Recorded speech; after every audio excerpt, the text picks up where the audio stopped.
Hi, everybody. Thought we'd keep you waiting a couple of minutes today, just to the suspense. just to build the excitement. Exactly. It's just so much better for you when you have that feeling of That anticipation. expectation, anticipation. Just so much better. Hi, it's great. There's Ludger and Ihall Boxes and Donna Rose and Ernest, Metro Doc and Tanya, Sam, and Tanya! Mike, Kuipers, and Tim. I think I got everybody. I haven't listened to the entire episode of Ordinary People, Miss Tanya, but it's very, very. I've learned so much about you that I didn't know anything about. So we're gonna mention that on today's show if we get to Ant's feedback, which I'm sure we will. Yeah. Anyway, She's a great star. Great to see everybody. Yeah, good to see everybody. Yeah. Let's see what have I forgotten to do? I'm sure something. Yeah, those other folks are working stiffs. How long ago was that, Tanya? How long ago were you on Ant's show? Is that what you're asking? Yeah. In fact, I should probably do this as a test of Keynote to make sure it's all working. Excuse me, everybody. I didn't sleep very well last night. I don't know why. Oh, I'm sorry two to hear weeks ago. that. 2 weeks ago. Oh, Jeff. okay. Good. So it's pretty current. And she right at the beginning, Ant mentions this show, and Great. what such nice people we are on this show. So, Little does he know. He's a bit out of date then, isn't Yeah. well, I mean, he really doesn't know us, obviously. Rose-colored glasses there, Ant. he? Yeah. Yeah. All righty. Yeah, so this is it. It's just the boys today. And I use the term boys loosely. To me, they're boys. They're so much younger than I am. Yeah. Right. Yeah. Tanya says she's sorry she was a little shouty. She didn't have enough USB ports to use her good mic. No, you sounded fine. And that's coming from an audio persnickety guy. He's very persnickety. What An was audio file. that? An audio file. don't Thank know. you. He's an MP3. That's an audio file. Ba-doom, boom. Captain Nick, you should be on the stage. There's one. There's one leaving in 10 minutes. You should feel bad because there are so many out of work comedians, Captain Nick. I mean, I'm not surprised. That's exactly what I am. Oh, I was going to wear my Christmas hat today. This Oh, is well, the only didn't job I could get. oh yeah, I completely forgot about the Christmas. This is probably going to be our Christmas episode. Yeah. Ho, ho, ho. That's about it. Yeah. Ho, ho, ho. Green Giant. I'm sorry. Yeah. I think there still Do you is remember Green that commercial? Giant. Oh, of Ho, course. ho, yeah, ho, yeah. Green Giant. In the valley of the ho, ho, ho. Green Giant. Yep. Okay. So please allow me to welcome my dear friend, Miss Tanya Wyman. I'm going to pull her up on the screen right about now. There she Look. is. Hey, That Miss is a look at great- Tanya. APG celebrity. Yeah. Looking This is good. really cool. Like I remember, like you asked me to even do this back when you were with Twit, and like it Yep. just You wasn't were a Twit? able to happen. So Yeah, can you believe that she called him a twit like that? Yeah, I know. just Right like off that. the bat. Out loud, bloody rude. Not a good way to start. Have you got your recorders on, Jeff? I do. Thank you, Ernest. I'm for gonna reminding- dig out my school recorder so that when you say that, Liz, I'm You gonna can play it. it. You Yeah. can play it, yeah. Okay. Got your recorder on? Yeah. Oh, Yeah. that'd be so nice. Don't do that. Captain Nick does have a musical background. He was a chorister in church. Yes, indeed, I as a was. young lad. Yeah. Nice. That didn't last. Well, then my voice broke, you see, and it never Right. really recovered. Right. Wait, Tim Van Ram says his dad's friend was the voice of the elves in Green Giant. Wow. Wow. Did he have a high voice? Do you remember Is this a light? remember the Keebler elves? The Keebler? Oh, yeah. Yeah, the Yeah. Keebler cookies. No. See, a lot of that stuff we got ads for, but we didn't get the products up here. Like we were getting the ads across the border from Buffalo, and it was always like, oh, that stuff always looks so great, but we could never get Yeah, it. trust me, it's not as good as it sounds. I've grown up and learned that. Hey, Jeff, Yeah. is that the flight track of the Biffle thing? Yep. Okay, somebody was talking. Do you think it was sort of an impossible turn situation? No, I don't No, think so. okay, I okay. think I suspect, as I think Juan does, he kind of jumped to the kind of the same conclusion that they had some kind of a problem with their instrumentation, like their Right. piezostatic Right. instruments, and because of the low ceilings, I think he was trying to keep the thing below the ceiling, and I think he was probably using, and the visibility wasn't very good, and there was heavy rain, and I think there's a big interstate, I-40 over there on the other side of that track. Right. I think they're kind of using that as a guide to kind of bring them back okay. to the general direction of the airport, and then when they finally probably saw the runway, I think they realize they're way too tight. They're okay. they're too Yeah, close. too close, And yeah. so, okay, let's just go and do a quick little downwind and then bring it around and land 2-8. Got it. I mean, I'm just guessing about No, this, I mean, of I know course. nothing. I think I must have been probably Juan's video that I heard that, and I thought, I keep hearing this. Is this another instance of this situation? But anyway.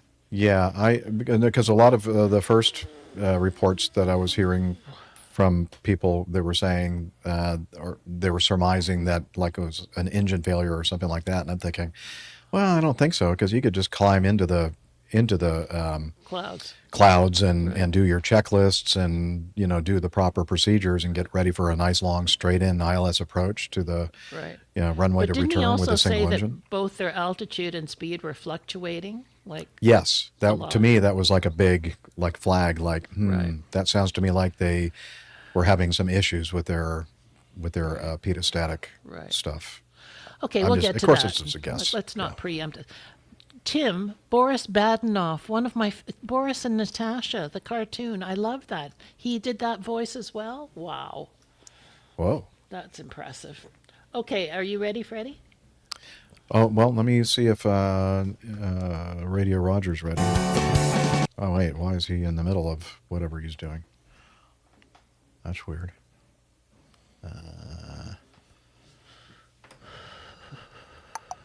I had to remove your keynote to put my keynote up. Just so you know, Oh, fine. I do not take offense. we can't You're have. listening to the Is that too loud? You're listening to the Airline Pilot Guy Show. Oh, Sounds yeah, loud to me. Sounds loud to me. Yeah. Okay, let me. I'm deaf, Yeah, something's going on over there. so I don't care. I think you're underwater. That's the problem. You're listening to the Airline Pilot Guy Show. The view from our side of The view from our Carolina, side of the airline pilot guy. Hello, you're listening to the Airline Pilot Guy Show, the view from our side of the cockpit door. How's that sound? It's okay. Sounds- I still What- think it's a what- little. okay, I think it's Liz. a little. I think it's a little hot, but still. But let's Okay, see. well then let Let's me see. bring it back down. Let's- So that's let's why see. I'm asking. I Let's want see you You're what to the tell me. listening to chat the room Airline says. Pilot. That's What does the good. chat room think? Nobody's expressing an opinion. There's no one there smart enough. That's a way to get it started, Nick. NASCAR great Greg Biffle dies with 6 others in a plane crash in North Carolina. Come on, chat room. Wake up.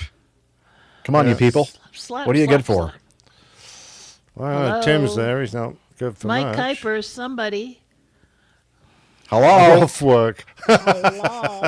Hello? Fair enough, I haul. Come on. You know what? It sounds All right. better now, says Tanya. So I think she means. Well, so what? But I don't like that. Doesn't tell me anything. That sounds better now. I want it to sound perfect, or Well, as you're close going to to have perfect to as I can. gold plate those microphones then.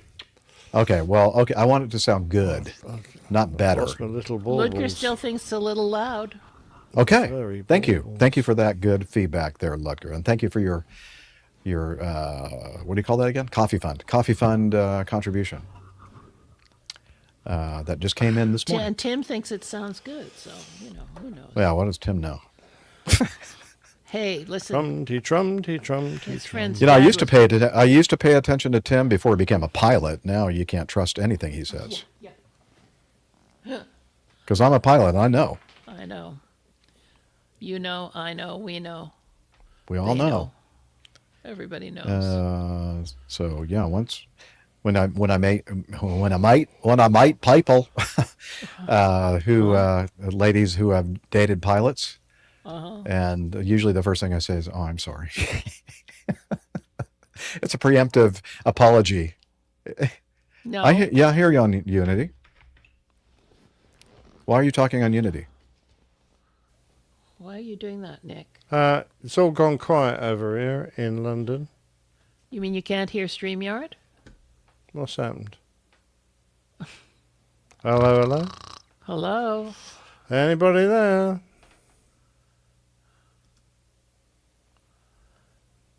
Something's gone on. Something's gone. No, he doesn't. completely. He can't hear us on Unity either. No. Like- He's transmitting, but he's not receiving. All TR and no RT. No, what is it? I'm not very good at this stuff. What am I looking for? I'm looking for something.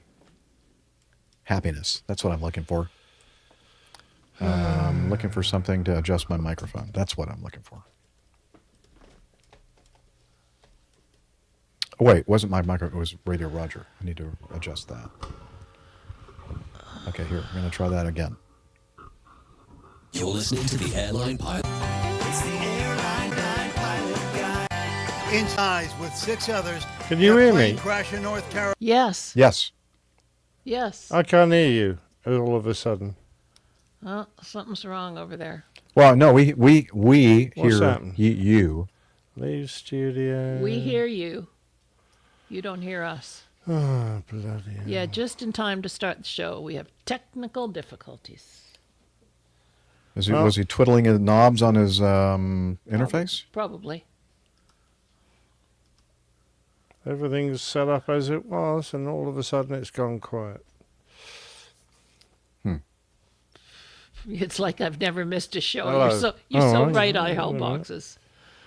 Seem to have It's stopped perpetual. producing one of the inputs. Perpetual technical difficulties. Jeff seems to be off the hook this week. It's Captain Nick with the problem. I think I heard an F-bomb probably. Very impressive. It's been known to be said amongst the crew. What? You want, Poppy? An F-bomb.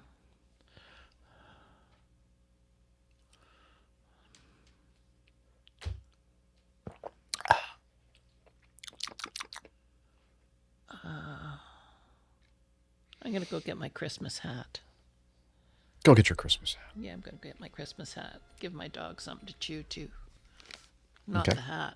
Oh, I was going to say, you're going to give her the Christmas hat? All right, well, I'm going to go over here. Oh, no, wait. I need to make sure that I have everything set up for, excuse me, the intro. Dr. Steph and AJ Schramm are not here, so let me take those and cut them and put them down here somewhere. And then bring Captain Nick back up. Cut and paste. Okay. I have that set up. Let's see. When's my first video? First video is the first news story. So I'm going to go over here and make sure that that's ready to go. The little snippet from Blancalirio channel and the Greg Biffle crash.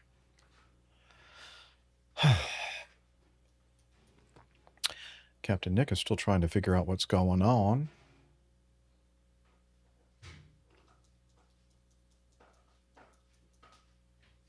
I should probably...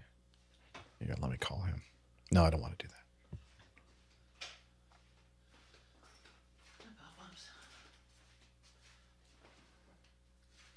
I don't think it's isolated to StreamYard because he wasn't hearing us on Unity either, so it's his sound system. For some reason, he's not hearing. Might have something to do with his interface.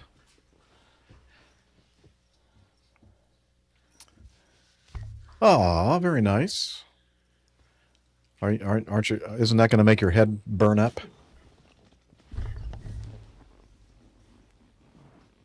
Oh, she doesn't have her ears on. You got your ears on?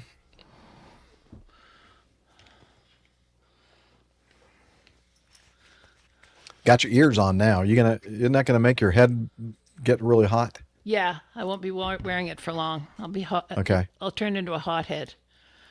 But it's You cute, right? hothead. Hey, let me ask Liz. I hadn't had a chance. The thing about the balloons and Belarus Bells? and oh, she doesn't have her headphones on. Hey, Liz, I have a question. Yeah. The Belarus Lithuania balloons thing. What exactly is there like a recent development with that, or Well, now they're saying it's not just smuggling. It's some kind of test that the Russians are? the Belarusians are trying to Belarusians. sort of do some. I just added it because it was kind of an update to what we had before. You don't have to do it if you don't want Yeah, to. I but- might skip that one. Yeah, that's fine. Um, I just thought it and was a new. then- It was the part 2 of the Sound of Music. okay. Well, I guess we could just quickly mention it and then move on. There's something else I thought. No, there's lots of I just, I bulked a lot. I jumped a lot of news in there just in case. Yeah, you did. Yeah. Oh, the Lufthansa thing.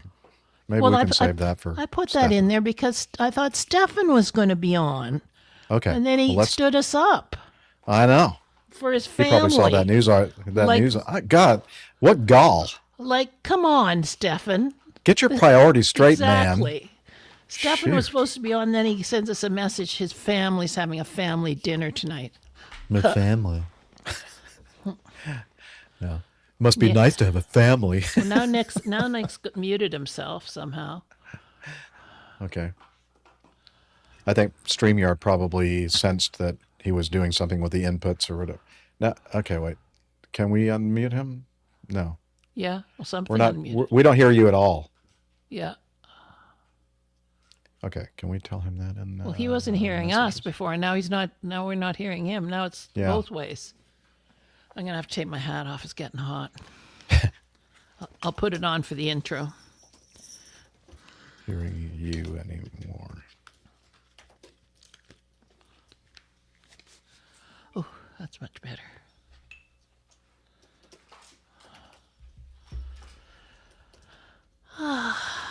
Isn't this a fun way to start the show, everyone? We really enjoy it. This is what we do. Yeah. It's part of the charm. Yeah. Yeah, you could call it charm, I guess. Sure. That's a word. Tim, not- the recorders are on for fun. Not really sure I'd use the word charm myself, but Charmed, I'm sure. charmed. Isn't that something they would say when you say, "Hi, I'd like my name is so and so." Oh, charmed, I'm sure. Charmed. I always think of it like, you're at a very formal and the guy's going to kiss your hand. Charmed, I'm sure. Charmed, I'm sure. Now there's Grant EM007. I don't know who that is. I know, probably Grant McCarran, I'm thinking.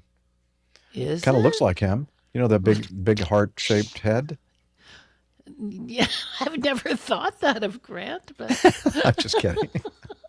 is that you, Grant don't- McCarran? From Identify Down Under? yourself, Grantem 007, but that would be my guess.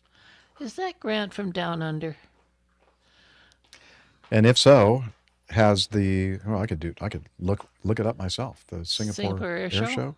Maybe he's contacting us from Singapore. Yeah, that'd be cool. Yeah. Singapore Air Show it debuted in 2008. Well, that's great. Nick's restarting his computer. That's Okay. He left, came back, and now he's restarting his computer. I don't Okay, the Singapore Air Show is February 3rd through 8th.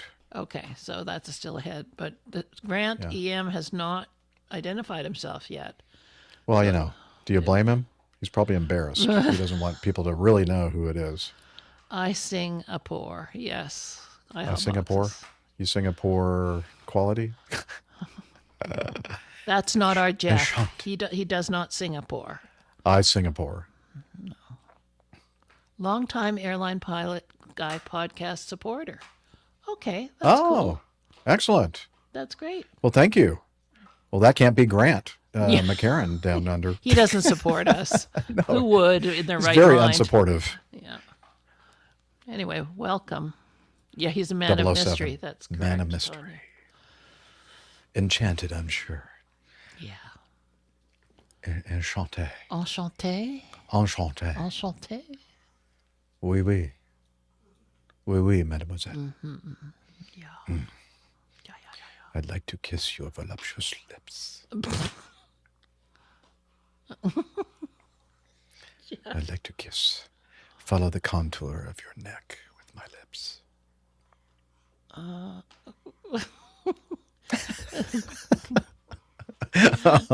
Not sure what to do with that. You've left me speechless. There, Jeff. I'm sorry. I've just transported myself into a different world. I think you were somewhere else there for a little while. I'm not Oh, well, quite okay, sure what are we where, doing but here? I don't know. Where are I we? think you want to be elsewhere. Anyway, welcome, Grant. As usual, when we try to start the podcast on time, we're having a few technical issues here. Oh, that never happens. Courtesy of Captain Nick this time. Now, he's been the one responsible for most of our audio issues lately, True. right? True. He's had a bad stretch lately.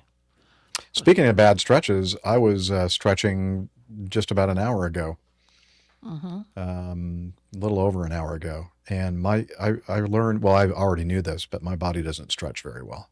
Oh yeah. Yeah,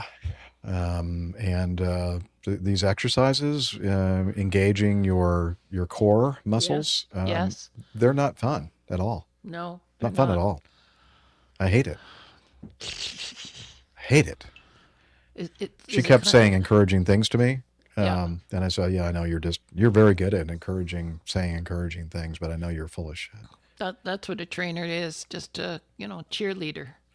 Yeah. Okay. Full of shite. I can hear you now. And we we can hear you. Okay, let's go live really quickly. What did you do? Something else screws up. I just What- restarted the computer. I've got to sort a few things out, but you can go live if you want. Yes. Okay. Well, I mean, we've been live, Well, yeah, but you mean Oh, let's what do I the mean show? is, Start the show. I've got too many Okay. programs running at the moment. No. I'm just shutting a Just few take down. your time. Just Okay. Just don't push let me- any.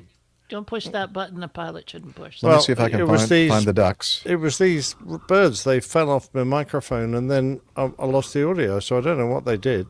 It's very clever of them. How can they do those that? birds? You can't trust Yeah, those the little birds. robins. I'm trying to turn this on over my headphones. Does that work? Yeah. Looks good. There. The trouble is when I Okay. restart and it opens up all the windows that were minimized, Yeah. they're all bloody full size. That's on this. correct, Tim. Let's Yes. make everyone aware of that. Yes, only 6 shopping days until Well, my birthday. Not really, because certainly here in Canada, everything's closed on Christmas Day. So Well, you know what he means. unless I get him something What are from we the gas doing? station, which is kind of what my budget would be. I told my physical trainer Symphony that she said that she was going to be not there on Christmas Eve day and Christmas Day, Yeah. and I'm thinking, what, you think that I was going to be here? And then she said, but I am going to be back on Friday. And I said, a lot of people call that the day after Christmas, but I call it my birthday. And then so I said, maybe I'll come here on my birthday and be in pain. Well, exactly. That's the way you want to spend your birthday. Sure. Do Yeah. it. Do it. You'll feel better. Don't you feel better after? You feel so good that you went and did it, even though it was painful. No, I can't say that I do. I mean, honestly, I can't say that I You do. can't? No. No. Well, I mean, I can, but it would be very It would be dishonest of lying. me. It would be lying. It would be lying. Uh-huh. Okay. What do I usually do at this point? We already checked the sound, and Checked Roger. I go to You okay. got your so then recorders on. got the recorders on. Yeah. All right. We're gonna do this then. We're gonna go. What? to Just media give me a- assets. Oh, okay. Give me. Okay. Yep, Yeah. there we go. And then Yep. I'm going to hit this little button right here.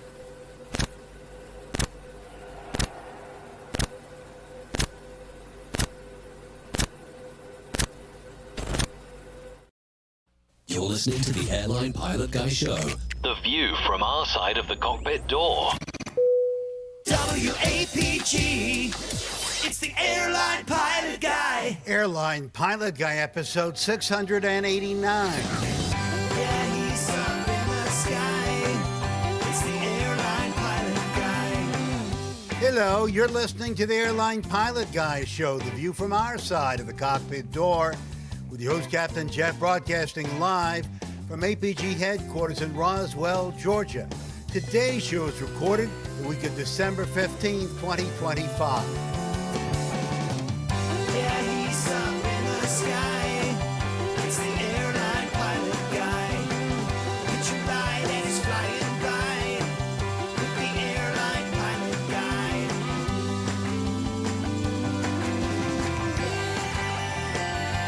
In today's episode, NASCAR great Greg Biffle dies with 6 others in a plane crash in North Carolina, and the NTSB blames a Southwest captain for starting a takeoff roll on a taxiway in Orlando.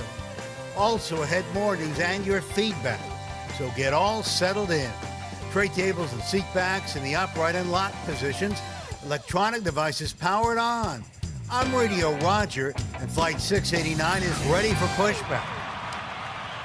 Thank you, Radio Roger. He is an award-winning TV and radio reporter, currently at the #1 all-news station in the nation, 1010 Wins on 92.3 FM in New York City! That's the place. Welcome to the Airline Pilot Guy Show. It's an aviation podcast covering the latest in aviation news and answering your great feedback. I'm Captain Jeff, a former U.S. Air Force pilot and retired Delta Airlines captain. And joining me from his Garden View studio, in Hartford, Hereford, and Hampshire. retired professional dog photographer, former RAF RAAF fighter pilot, unemployed Airbus A330, A340, exceedingly ex-senior captain for Virgin Over-the-Pod Airways. It's Captain Nick. Hi there, Jeff. Your audio's pretty hot, Jeff. Your audio's hot. Hi there, Jeff. Hi, Liz. Do you want me to carry on That or threw, what? that threw Captain Nick off. No. Pressed your button. Press I know, the but I button. think... Did you hear Liz saying that I was hot? Yeah, you are hot. Yeah. You're a great guy. How's that work? Anyway, go ahead. Go on. Carry on. Well, no. Hang on. I got a do-over. Might as well fix it. Yeah. It was definitely too hot. You were a little bit... Okay. Okay, it's probably because I got the Overmodulating. mute. Now you're thinking maybe it's because the music is still too loud. Possibly. Maybe. I think it has something to do I with the think mix. you were leaning in a bit too, actually. Fine. Were you on Unity there, Liz, or were you I on StreamYard? was. Oh, I I've didn't. noticed. I noticed that. I know what I it noticed, is. I didn't. I noticed mute on the that. last show. Oh, you were. I see. I didn't mute StreamYard. I'm sorry. Gotcha. That's all right. Gotcha. So everybody heard, Liz. Yeah. Sorry, everybody. That's okay. They That got a is a little toque. glimpse. Spelled got a incorrectly, little- GW Pet, but it is a toque. TOUQUE. Yes, sorry. Uh-huh. Got a little glimpse of what happens behind the scenes, although it was not behind the scenes. No, it was in front of the scenes Yeah, on In front of the scenes. on Yeah. the main stage. because Liz Okay. screwed up. No. No, you're fine.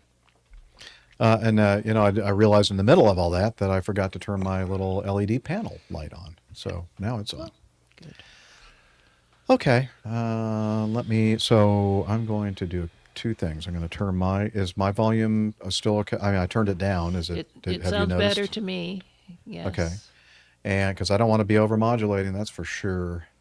And I'm not being sarcastic. I really do mean that. And I'm going to take the volume for the entire You're listening to the Airline Pilot Guy Show. thing. That still sounds good to me. Okay. So let me. I guess I better I'm gonna add just. some time onto these things here. Let's see. This Are is you getting starting close. starting all over? No, No, Okay. I'm gonna start with the very end of his intro. Okay. Okay. Guys ready? Yep. Yep. All right, here we go.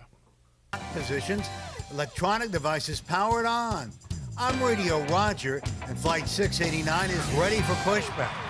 Thank you, Radio Roger. He's an award-winning TV and radio reporter, currently at the #1 all-news station in the nation, 1010 Wins on 92.3 FM in New York City! Welcome to the Airline Pilot Guy Show. It's an aviation podcast covering the latest in aviation news and answering your great feedback. I'm Captain Jeff, former U.S. Air Force pilot and retired Delta Airlines captain. And joining me from his Garden View studio, In Hartford, Hereford, and Hampshire. retired professional dog photographer, former RAF, RAAF fighter pilot, retired Airbus A330, A340 captain for Virgin Atlantic Airways. It's Captain Nick. Hi there, Jeff, and hi, lovely producer Liz. Great to be back on the show. Thanks very much. 689, if I'm not mistaken. So 689. Would you believe? You've heard of the Cessna citation. We're going to talk about one in a little while. The Cessna Citation 1, a total number of 689 units were produced across all variants before production ended in 1985. So that's the citation. That's a bit short. So I thought I'd add that there's a Boeing B-52D. Tail number ends in 689. A beautifully preserved Stratofortress currently on display at the Imperial War Museum at Duxford. Not the one I'm going to on Sunday, but the one at Duxford. But there you go. Wow. Cool. Very nice. Very nice. All right. Thank you for that information.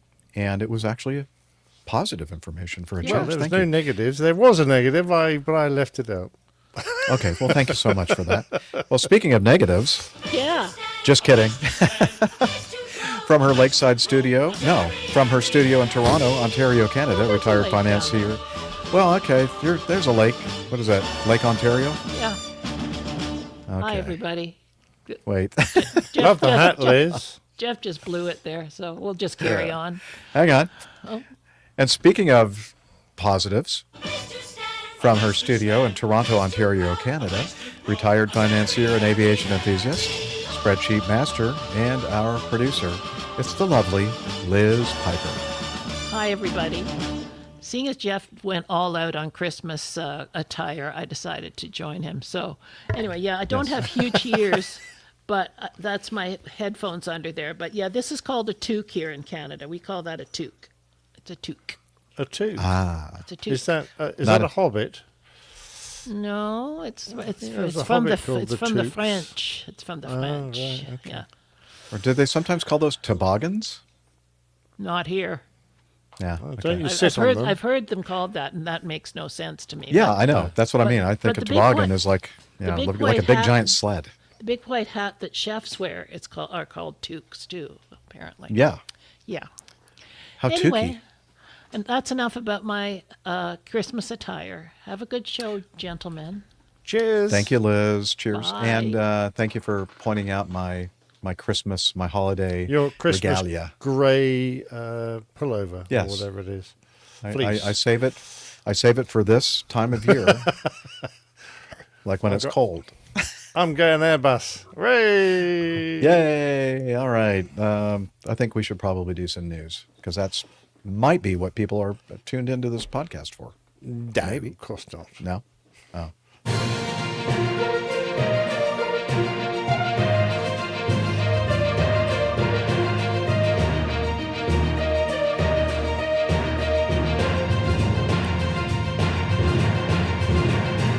Stand by for news. Okay, this is breaking news that occurred yesterday, the 18th of December, 2025. If you're into motorsport and automobile racing, specifically NASCAR racing in the United States of America, you'll recognize this name, Greg Biffle. He is a retired NASCAR driver, and he had quite an amazing record of wins. Let's see, He was 55 years old. He's won more than 50 races across NASCAR's 3 circuits, including 19 at the Cup Series level. He also won the Truck Series championship in 2000 and the Xfinity Series title in 2002. And not only was he a great race driver, but he was also a philanthropist. Is that right? Philanthropist? Yeah, And definitely. helped a lot of people with a lot of things, including the recent, a lot of charitable work. The recent hurricane in the Carolinas, Hurricane Helene. Anyway, sadly, he owned didn't. I mean, he purchased this airplane not long ago, a Citation 550, November 257 Bravo Whiskey. I think he just received his pilot license earlier in the year, and but they don't believe that he was at the controls of the aircraft, that he wasn't really certified and checked out to fly this airplane yet. So there were 2 pilots piloting this aircraft, the November 257 Bravo Whiskey, the Cessna Citation 550. It crashed shortly after it took off from Statesboro, I think, Statesville, North Carolina. Let's see, killing all 7 people on board, including the NASCAR driver, Greg Biffle, and his family. That's so sad. And, of course, the pilots and a couple others. So a total of 7. And, the weather that day, yesterday in Statesville wasn't great. It was instrument flight rules kind of weather. Scrolling down here to look at the what do you call it? No, I guess we don't see that here. I saw that somewhere. The METARs were low ceilings, not great visibility. There was some heavy drizzle, and then it transitioned into heavy rain in the area. And shortly after the jet took off, it made a left turnout. And I'm going to go ahead and add this graphic to the stage here. This is kind of a 3-dimensional depiction of the flight path of the jet after takeoff. On the right side over there is where it took off and made an initial left turn. Right from the beginning, the airspeed and altitude was a little erratic, and it wasn't a normal climb out profile. It looked like the airspeed was fluctuating quite a bit, and as I mentioned, the altitude as well. It got all the way up to about 4,000 feet at the furthest to the west of this pattern that it flew, and then it headed back toward the airport, an uncontrolled field, Statesville, to try to get back on the 7,000-foot runway. And then I think when I'm guessing, of course, that this is still very early, and they're going to be, doing an the NTSB is going to be investigating this whole thing shortly, but they'll determine, what the issue was, what caused the pilots to decide to come back to the airport, and also, why they ended up crashing. And let's see, I'm going to go ahead and hit the play button on this, because this is from Blanca Lirio channel, Juan Brown's wonderful YouTube channel, and he does a very good job of breaking down what's known so far in this accident. And let me see. Okay, I think that should start playing. So you'll see that little cursor moving there. That's Juan Brown kind of talking about, now he's zooming in to that flight path and the initial climb out. There were some people that were saying right off the bat that, I think they were thinking that maybe it was an engine failure or something like that. But I'm thinking, I don't know if you'll agree with me or not, Captain Nick, but if it were an engine failure, that's one of those situations where you don't have to get it on the ground like immediately. You can take your time, you can troubleshoot, you can run the checklists. The airplane flies just fine on one engine. You can set it up for a nice stabilized approach, a long, straight and final instrument approach, instrument landing system procedure, etc. This has the appearance to me of somebody deciding we need to get this airplane on the ground, back on the ground as quickly as we can. And it also gives me the feeling, based on the airspeed fluctuations and altitude fluctuations, that there may have been something going on with the instrumentation, specifically the pedostatic instruments. And it looks to me like perhaps they were using the highway, Interstate 40, as a reference to kind of bring them back toward the airport. And then when they finally got close enough to recognize the airport environment because of the low visibility, I think they realized they can't complete the turn to final, and they were probably too high and unstable, and so they decided to maybe make a short left downwind approach to land to the west instead. And then again, they were pretty tight in. That might have something to do with the fact that anytime you're flying in very low visibility conditions and you're trying to use visual procedures, you don't realize how close you are to the runway. And I think that it just didn't work out for them. But again, this is all speculation, of course, wild speculation, because we don't know really anything yet. But I don't know. What do you think, Captain Nick? Do you think that I'm on to anything there? Or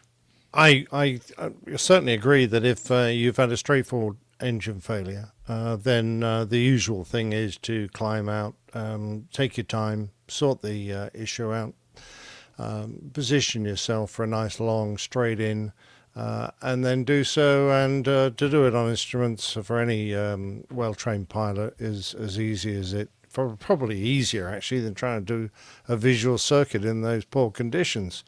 So yeah, I think if there had to be a good reason why they wanted to get down and stay down below the cloud base, even with the poor visibility they were then faced with, which leads me to agree that there could well have been an instrument issue, but in which the pressure's on. Then if you've got a problem with your instruments, you're trying to stay visual, you're trying to stay close enough to the airport so you can see everything. It does make life very difficult, and I hadn't actually seen the raw data from the ADSB, but if they've got erratic altitude and speed, it might well be an indication of a pedostatic issue, which is not nice in those conditions, because there's one thing you need accurate height and speed, because when you're flying very close to the ground, if you lose a bit too much speed, then things can deteriorate very quickly. You've got no room to recover the situation. But, it breaks my heart to see an entire family wiped out in one incident like this. I mean, it would be dreadful to be the sole survivor. I understand that, but this just hits home. It's awful. And, it must leave a real big hole in the hearts of everyone who's followed NASCAR. This guy had a fantastic career and was well loved, because there are sportsmen out there who have great careers, but not all of them are as benevolent as this fine gentleman was, and spend so much of their time organizing good works and contributing their hard-earned money into charities and making sure other people benefit from their good fortune. And he was one of those kind of guys, so he's going to be missed, that's for sure. yes, he will. And very good point about the sport and being a sportsman, but also being just a good person all around. That's kind of sometimes a rare quality to have in that world. Let's see, GWPET01, that's an interesting name, in our live audience says, I think he's been a pilot for quite a while. Yeah, I think I probably misspoke when I said that. I think that maybe just recently, earlier this year, he got some more advanced ratings in preparation for being able to fly this jet, but he hadn't yet been checked out on it or something. I don't know. The pilot, from what I can tell so far, that was in the pilot in command is a retired airline pilot. Some people have said maybe a retired Delta pilot, and he has quite a history of flying different fleets over his long career. So definitely an experienced pilot. Now it may be. I'm sorry. What? Oh, the pilot's son was also on the aircraft too. Maybe he was the co-pilot. Okay. So more than one family involved in this whole tragedy. I was going to say that, what was I going to say about the ratings and very experienced? Oh, when Captain Nick was talking about the, the possibility of the instrument issues. I mean, it could be, whether it's that or something else that required the urgency to get the airplane back around and on the ground, like a fire or some other, like a smoke in the cockpit situation. Unfortunately, because it was an uncontrolled airport, there wasn't a lot of, or any, as far as I know yet, that there wasn't any communications on the radio that we can hear and kind of understand what was happening. I'm not sure if this is this class of airplane is required to have, or if this one had it equipped with a cockpit voice recorder or a flight data recorder. Cockpit voice recorder would be very helpful, I think, because then we can get an idea of exactly what was happening and why the urgency to get that airplane back on the ground so quickly. So, yeah, so everything I said earlier about possible pedostatic issues or whatever are just, again, speculation. So, sad Yeah. story. Sad day for everyone involved here. Yep. Okay. Well, we're going to be, keeping our eyes and ears open for any updates on this. I think the National Transportation Safety Board arrived either late last night or it's earlier today, and we're going to have, maybe they've already had a briefing, and we'll see if we can find that and see if we can learn more about what they know so far. And I'll have a link to Juan Brown's Blanc Lirio channel video. He does a very nice job of breaking down the initial data that we have, as well as a local news outlet talking about the crash, and of course the driver and his family himself. Okay, let's continue on then with this next item in the news involving an incident that happened in Orlando in March of this year, March 30th, 2025. And we talked about it shortly after it occurred in Orlando as a Southwest Airlines 737 taxiing out for takeoff on runway 17 right. And there are two parallel taxiways to 17 right that run north to south, south to north on the west side of that particular runway. And the Southwest jet didn't quite make it to runway 17 right, and they commenced their takeoff on the outer taxiway, or the one closest to the runway, taxiway hotel. And the air traffic controllers noticed that they were taxiing very, very quickly down taxiway hotel instead of taxiing or taking off on runway 17 right, and yelled stop, stop, stop. And about the same time, in the cockpit of the jet, the first officer noticed that the captain had advanced the throttles up to the takeoff power position and said, it caught him off guard. The preliminary report, the final report says. And then he finally was able to say, stop aboard, or whatever. Let's see, what does he say exactly? The first officer stated he was startled when he saw that the captain was doing this. It took him a few seconds to vocalize, "We are on the taxiway, reject." Okay, so the first officer noticed it and had the captain reject the takeoff. And about the same time, air traffic control instructed Southwest 3278 stop. Southwest 3278 stop. Cancel takeoff clearance. You're on hotel taxiway, Southwest 3278. Okay, so the good news is that there weren't any other airplanes on the taxiway, at least that part of the taxiway at the time of this incident. Liz is showing a slide, which we'll have in our show notes. The route that the Southwest jet took around the apron from their gate in their concourse out. It looks like taxiway Hotel 1, which would be the normal route to get to runway 17 right, was closed for construction, I believe, and they had to go down to the next taxiway, which is perpendicular to the 17 right taxiway, Hotel 2. And they were probably very busy doing checklists. This all happened very, very shortly after they had pushed back from the gate and started engines And Southwest is known for doing things very, very rapidly. And so there was a lot going on in the cockpit at the time, and looks like they missed some cues for where they were on the airport. And the thing that really gets me, Captain Nick, if you look at Liz, if you put that graphic back up, please. That the bottom end of that blue line, where they're doing that U-turn to go from hotel to golf and then head back to the north, that taxiway right there, I believe, is Hotel 3. It comes off of the ramp and of that concourse, that lower concourse that we have in the picture. Yeah. That's the Delta. That's the Delta Airlines concourse. Well, there are some other airlines there as well, but yeah, those are our gates. And that taxiway right there, if we were using 17 right for takeoff that day, which we would be if I were still flying and we were, operating out of Orlando, we use that Hotel 3, and they usually instruct us to go Hotel 3 to hotel and then head up to the north and go to the end of the runway, 17 right, and take off. If that day, a jet had been taxiing up to 17 right on hotel, that would have been a big mess.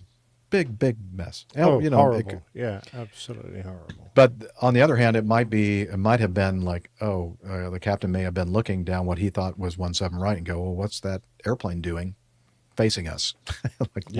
Why are they going that direction on my runway that I've been cleared for takeoff? Oh, wait, maybe I'm not on the runway. So anyway, so looks like there were some distractions in the cockpit, running checklists, etc., rushing, and the first officer wasn't paying super close attention to what the captain was doing as far as driving the airplane on the ground. And by the time he realized that the captain was taking off on the taxiway, it was too late.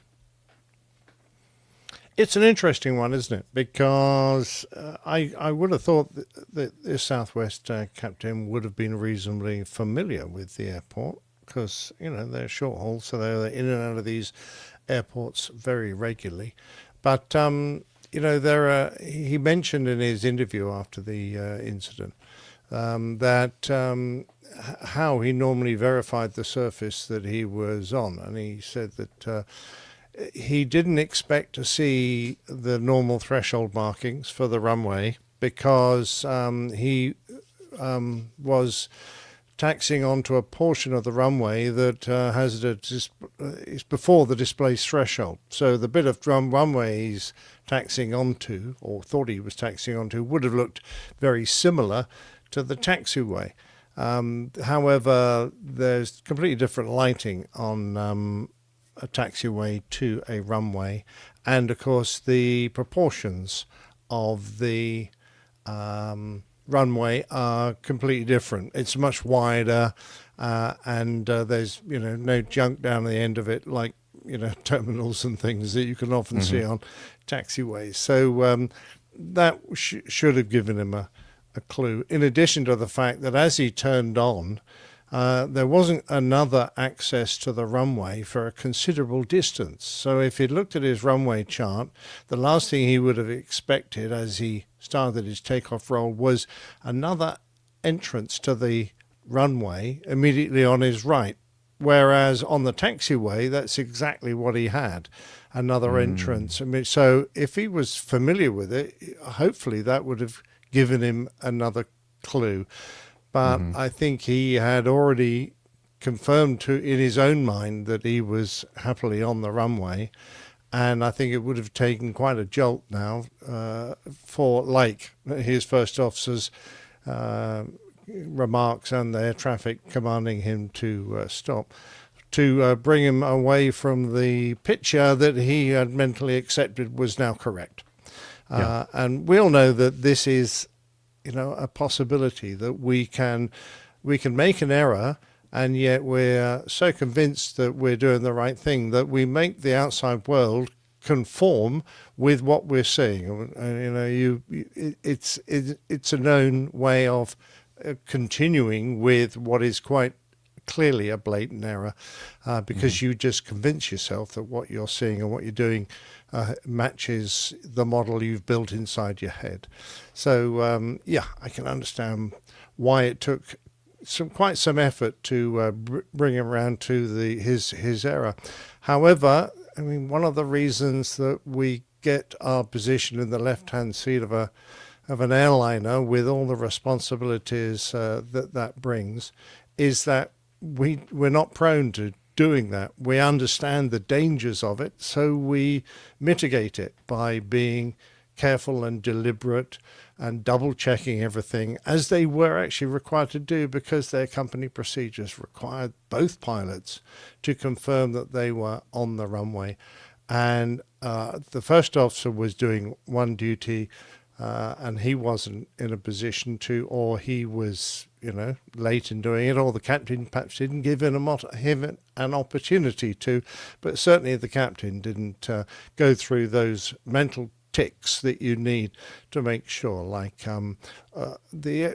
mentions the sort of things you can use to confirm that you're on a runway and not the taxiways. Well, the aircraft heading is going to be identical because the taxiway was exactly the same heading as the runway, so that doesn't work. But the runway signage he should have seen. The painted runway designation, well, it wasn't visible from where he was, because it would have looked just like the taxiway, I guess.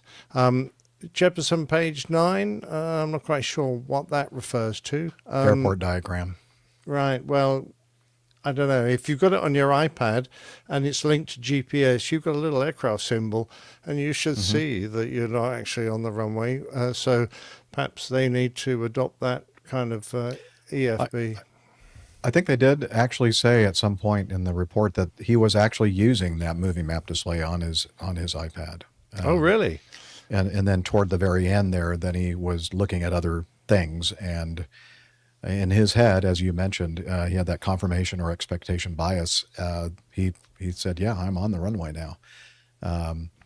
The other thing that he didn't notice is the fact that the paint is also a different color on the center line of the taxiway. It's yellow, not white. Yeah, that's one of the ones that should really have given it away, because I don't think there were too many other indications other than the width of the taxiway and the paint used on the center line, completely different. So, and also, of course, the fact that you have to cross the stop bars that indicate that you're about to enter a live runway, and they're pretty clear. So I don't know what he was doing when he thought he crossed the stop line, but he obviously wasn't really paying much attention to it. So I'm afraid we probably can't give this guy a pass. He's probably going to need a bit of retraining. Yeah, for sure. I'm sure he's probably already had it since this occurred May 30th of I hope he got through all right. We don't want to see a guy ruin his career, but this had the potential to be an absolute disastrous accident had there been an aircraft that had taxied in front of him while he was performing this maneuver. So yeah, it would have been a mess. Yeah. And as you mentioned in the Southwest Airlines aircraft operating manual, toward the end there of that excerpt that you were reading, captain is supposed to verbally verify the aircraft is on the assigned runway and state out loud, runway blank verified. So in this case, runway 17 right verified. And then it says, warning, if there is any doubt that the aircraft is on the correct runway, do not take off and notify ATC immediately. And that's kind of where everything broke down, right? Yeah. Wow. Okay. Well, we've all been able to learn a lesson and definitely focus on the importance of slowing the operation down and paying attention to all the procedures that you're supposed to follow, and make sure that you're doing what you're supposed to do safely as you can. Particularly since the entry point to the runway was very close to where they had just pushed back from. So they didn't have long to get all the things that they needed to do, all their checklist run before they got to the runway. So they were probably going, and we were always taught, don't start taxiing until you've done a whole bunch of those, so that there's very little left to do and you can concentrate on your taxi route and making sure you don't bump into things and all that kind of stuff. And if they were looking at their watches and worrying about hitting a slot or making up some time, then that's where you start cutting corners, and that's where it becomes dangerous. Yeah, so it's one of those human characteristics, I think, that we kind of get, especially in the world of scheduled airline service, and not necessarily the kind of world that you were in with a nice long haul. You know, you didn't probably have that same sense of urgency and feeling like you got to keep everything moving on time as you would if you're doing like short segments, the kind of flying that I was doing. You have that pressure, and you have to kind of sometimes back away from that and say, okay, yes, I know it's important that we get these passengers to their gate so they can make their connections and everything else, but we have to make sure that we actually get them to their connecting airport. Anyway, all right, good discussion. I'm going to jump to item 01. No, we're going to talk about an update on balloons. You know, what is an episode of APG with Captain Nick on without balloons? Oh, balloons indeed, it would be a great disappointment to me. I if know. We didn't So here talk we are. about We have it some for you. damn balloons. So we talked about this on the last episode. The Belarusians launching balloons into Lithuania for the reason of smuggling cigarettes. And then of course Julie Andrews singing the hills are alight with the sound of music. So this is good title. Yeah, it was a great title.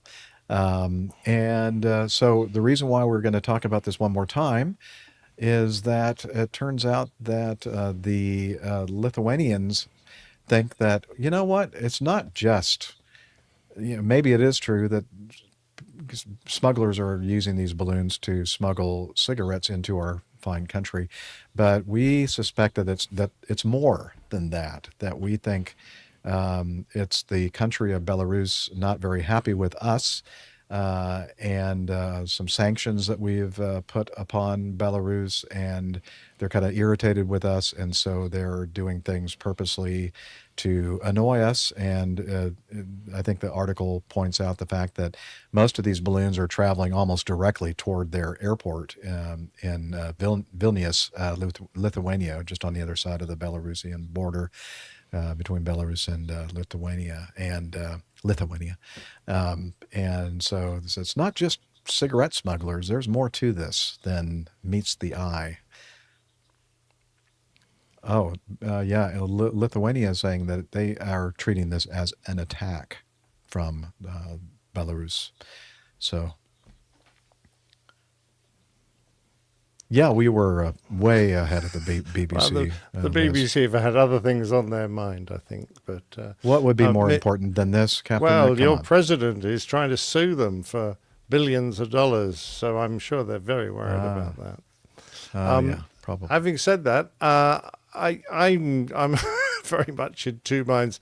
One about how successful it would be to smuggle cigarettes across the border using a balloon. You've got to have some way to bring it down, after all, and preferably not near an airport where there are lots of policemen and security individuals who are going to arrest you for smuggling cigarettes because they notice there are balloons around the airport. So I'm thinking, is that right? And what's more, the prevailing wind generally across Europe is from the west. So they're trying to get these balloons to go northwest, which is kind of against the prevailing wind. So they're not going to be able to do it very often. It's not going to be very successful. Liz is suggesting they use huge fans to better, like big ass fans, I guess. Yeah. We haven't heard much from Greg. No, Peterson, we haven't. But perhaps this will kick him into action. And what's more, my feeling is that if you want to, disrupt the operations of an airport, there are probably much more successful ways of doing it than flying balloons, and radio-controlled drones or aircraft would be. Greg's in the chat. Yeah. Where are you, Greg? Are you in Belarus? Oh yeah. Are you smoking cigarettes right now? It would be to use fly some drones over there, because that closes that airports down pretty quickly if you buzz a few drones around, and that would be a lot easier to accomplish, because you can do that regardless of the wind direction, really. Well, didn't they say in that initial article that because somebody was asking about, why not use drones and that kind of thing? And I think it's because of the expense. Yeah. Well, if they can afford these cigarettes, but anyway, these balloons don't look unsophisticated. They look like, pucker weather balloon. I don't know how much one of those costs, and you've got to pay for all the gas and all that. So I don't know if that's... and what's more, if you get fixed-wing radio-controlled drones, then that's a lot easier and a lot cheaper than the helicopter-style ones. So I'm not convinced that that's... if you wanted to disrupt a piece of airspace, that would probably be a This more is so productive unusual way of for doing Captain Nick to be skeptical about anything regarding balloons. But how do they make the balloons come down where they want them to? So I'm just curious. Do they have marksmen with rifles shooting at them? Yeah. Well, yeah, Grant McCarran, please get in touch with us. Yeah. I and mean, tell you've us got to how- put a lot of holes in a balloon, I think, to bring it down. So Yeah. okay. Yeah. Yeah, I see that Greg Peterson is in our chat room, and he says that no, he is not in Belarus, and no, he is not smoking cigarettes. I think those are the two no's, right? He knows, Good to have you with us, though, Greg. Indeedy. Yeah. And your job working for an engine manufacturer, sure. Yeah. Yeah, details are in the show notes. Let's continue. Oh, with our favorite South American airline, Aerosucre. What does that stand for again? Flying sugar. Flying sugar. Flying Okay. sugar. Yeah. Sugar. I like sugar. Isn't there a flying squirrel called a sugar glider? Ah, interesting. I wonder if that's got Anyway, anything to do with Aerosucre. Probably not. Let's see. This is from the Aviation Herald. It occurred on the 12th of December, not long ago, like a week ago. Let's see. A left main gear up landing. An Aerosucre Boeing 727-200 freighter. Hey, I've flown that airplane, and it's a great airplane. I have a type rating in it. Registration Hotel Kilo 5216, performing flight 141. Hey, I used to fly 141s too. You did? This story is like, has my name all over it. I'm going to make it all about me, Liz. Thank you. Barranquilla to Bogota, Colombia, was climbing out of Barranquilla's runway 5 when the crew stopped the climb at about 15,000 feet and decided to return to Barranquilla and descended to 3,000 feet, entered a holding pattern. The aircraft subsequently touched down on runway 5 about 1 hour after departure. During the rollout, the left wing lowered to the runway surface, I guess because of the left main gear not being extended, and the wing skidded on the runway. The crew managed to keep the aircraft on the runway. There were no injuries. The aircraft sustained substantial damage to the left wing and gear, however, and I believe that you were looking at that graphic, that picture in the video, and we'll have that in the show notes. In fact, you're probably looking at the chapter image of that poor left wing. It's pretty much destroyed.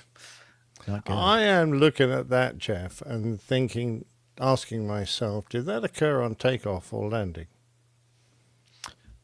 Well, you're looking at maybe some foliage there stuck in some of the slats. I'm looking at some really bad impact damage to the leading edge flaps, the slats, and also the wing tip itself looks like it's been partially destroyed. Huh. So what are you saying? What are you implying? Well, I'm wondering why the gear gave way, why they came back straight away. Huh. Did they possibly incur that damage on takeoff and then went, oh, we can't fly around with our wings very badly damaged and our undercarriage damaged, so let's go back and land? Well, that definitely sounds like a possibility to me. Yeah. It doesn't say that in the article, does it? Where they took off and then did they carry on to their destination and land No. there, or no? They came back No, to they their came point back. of departure. So, unless if something didn't happen, why on earth would they do that? And that looks very much like an aircraft to me. I mean, I'm a pure amateur. An aircraft ploughing through the approach lights as they got airborne late, perhaps with the wrong numbers in the box or too much weight on board, etc., etc. And Well, if it's done that damage to the wing, why wouldn't it damage the left main gear as well? Well, you know that this company doesn't have a reputation at all of having issues with long rolls for takeoffs and yeah. So I think we have some video somewhere of some interesting takeoffs in the past from this airline. Wow. Or Yeah, it well, could be just that it's a terrible airplane, the 727. Well, that's got to be it. What a piece of I junk only that say thing that is. because you love it so much. And you I know it is a really good. I mean, trust me on this one. I believe you when you say your 340 is an amazing airplane, and so you have to believe me when I say that the 727 and the Lockheed L-1011 are amazing airplanes. Absolutely, I do believe you. Yeah. No doubt about Anyway, and it's not just me. I mean, there are countless others out there that say good things, especially about the 727. it. Sounds good. Yeah. Anyway, sadly, it looks like this one. I don't know. Do you think they'll be able to repair that one and get the thing flying again? Well, Aerosucre, probably. Yeah. Well, I don't It's know a why they'd cargo bother, outfit. really, wouldn't they? They'd just go and buy an old 737. That would do, wouldn't it? It wouldn't do as well as a 727 for sure. No, it wouldn't. Of course not. But Yeah. you know, I don't know. Where to next? I don't know. Where are we on the in the?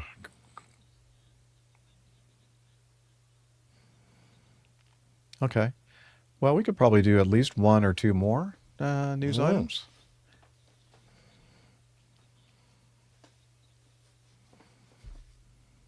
Okay. Yeah. Or you know what? Can we do let's do G, I, and J.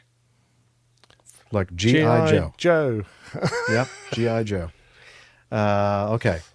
So we're going to jump to this next one from militarny.com. Am I saying that right? Militarny? Anyway, an AN-22, an Antonov AN-22 military transport plane crashes in Russia after repairs. A Russian Ministry of Defense AN-22 military transport aircraft has crashed in Russia's Ivanovo region. The incident occurred in the Furmanovsky district near the Uvad Reservoir, according to TASS news agency. All 7 crew members on board are believed to have died. The aircraft was conducting a scheduled test flight after repairs.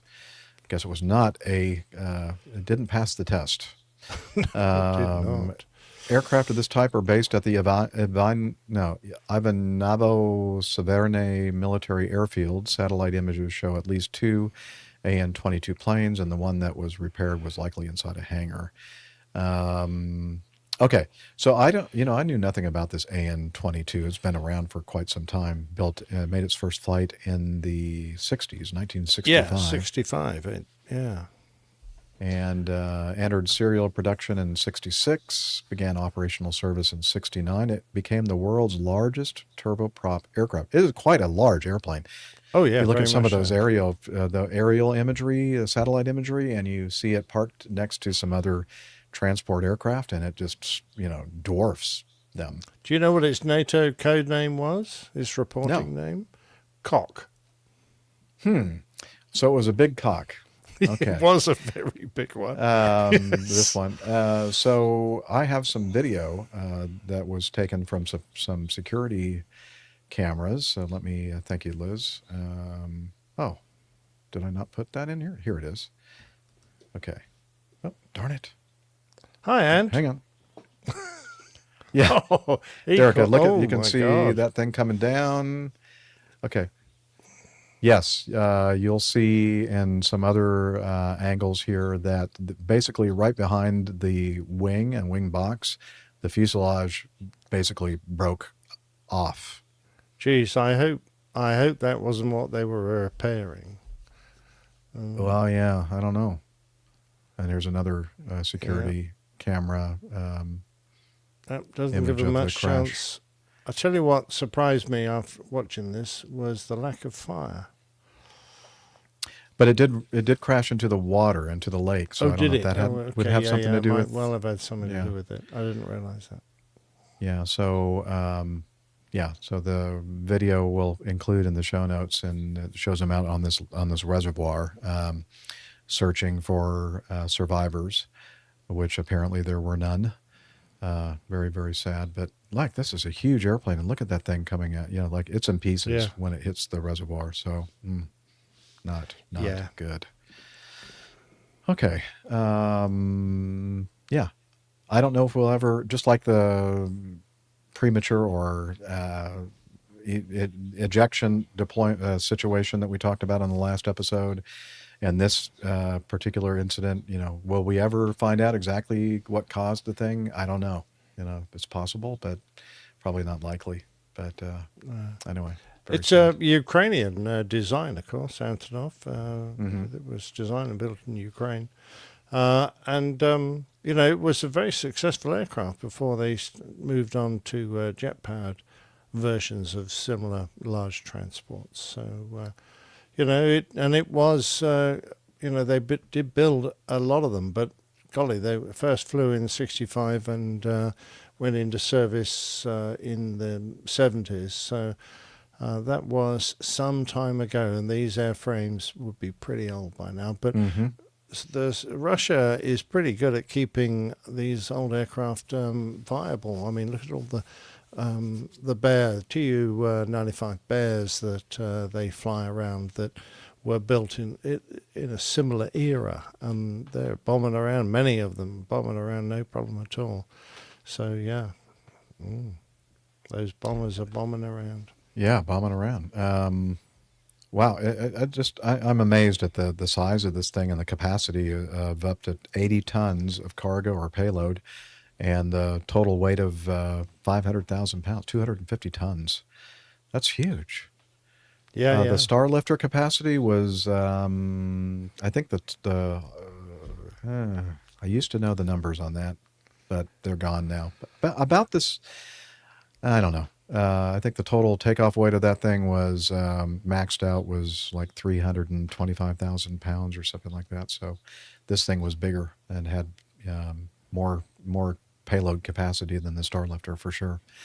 Yeah, it had lots of All right. room in there, that's for sure. I mean, they could fit armored vehicles into it and all sorts. So it's a big old thing.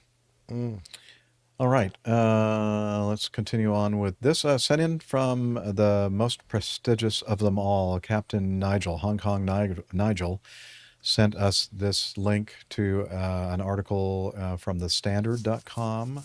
Cathay Pacific plane enters Manila runway without clearance, forces a second flight to abort the landing. Cathay Pacific preparing for departure reportedly entered a runway without clearance at Manila's Ninoy Aquino International Airport on Wednesday.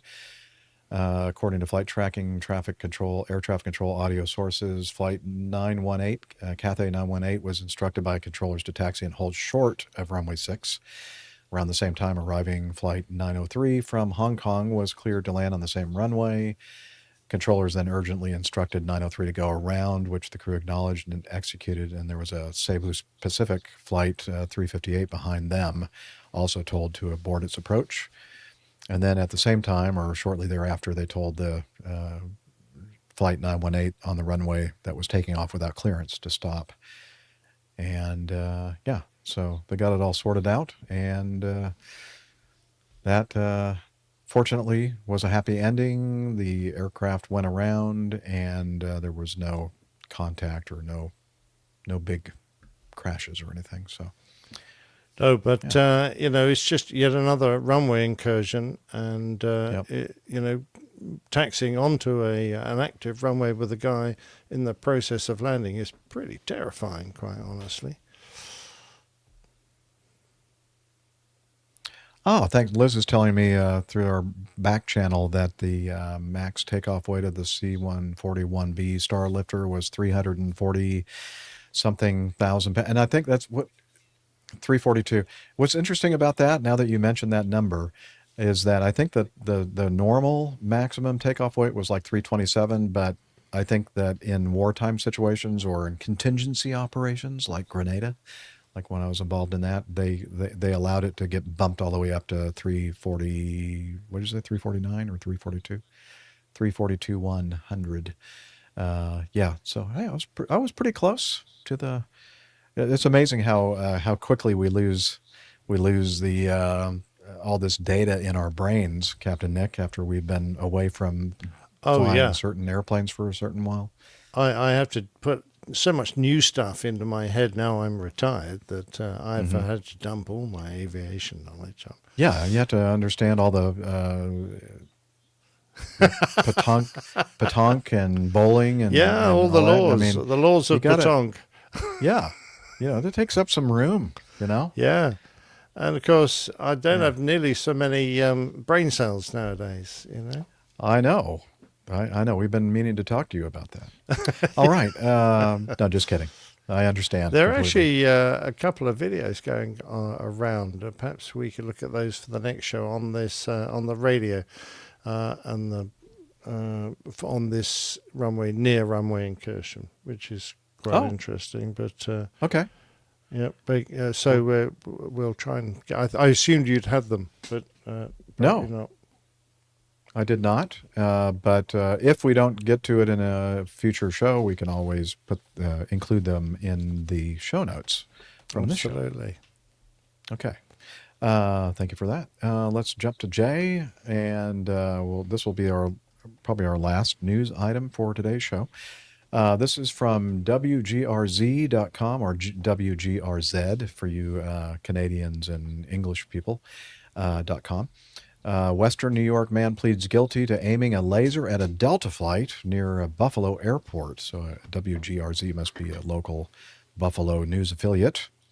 Oh, the TV affiliate. Okay. NBC. Okay. NBC, WGRZ.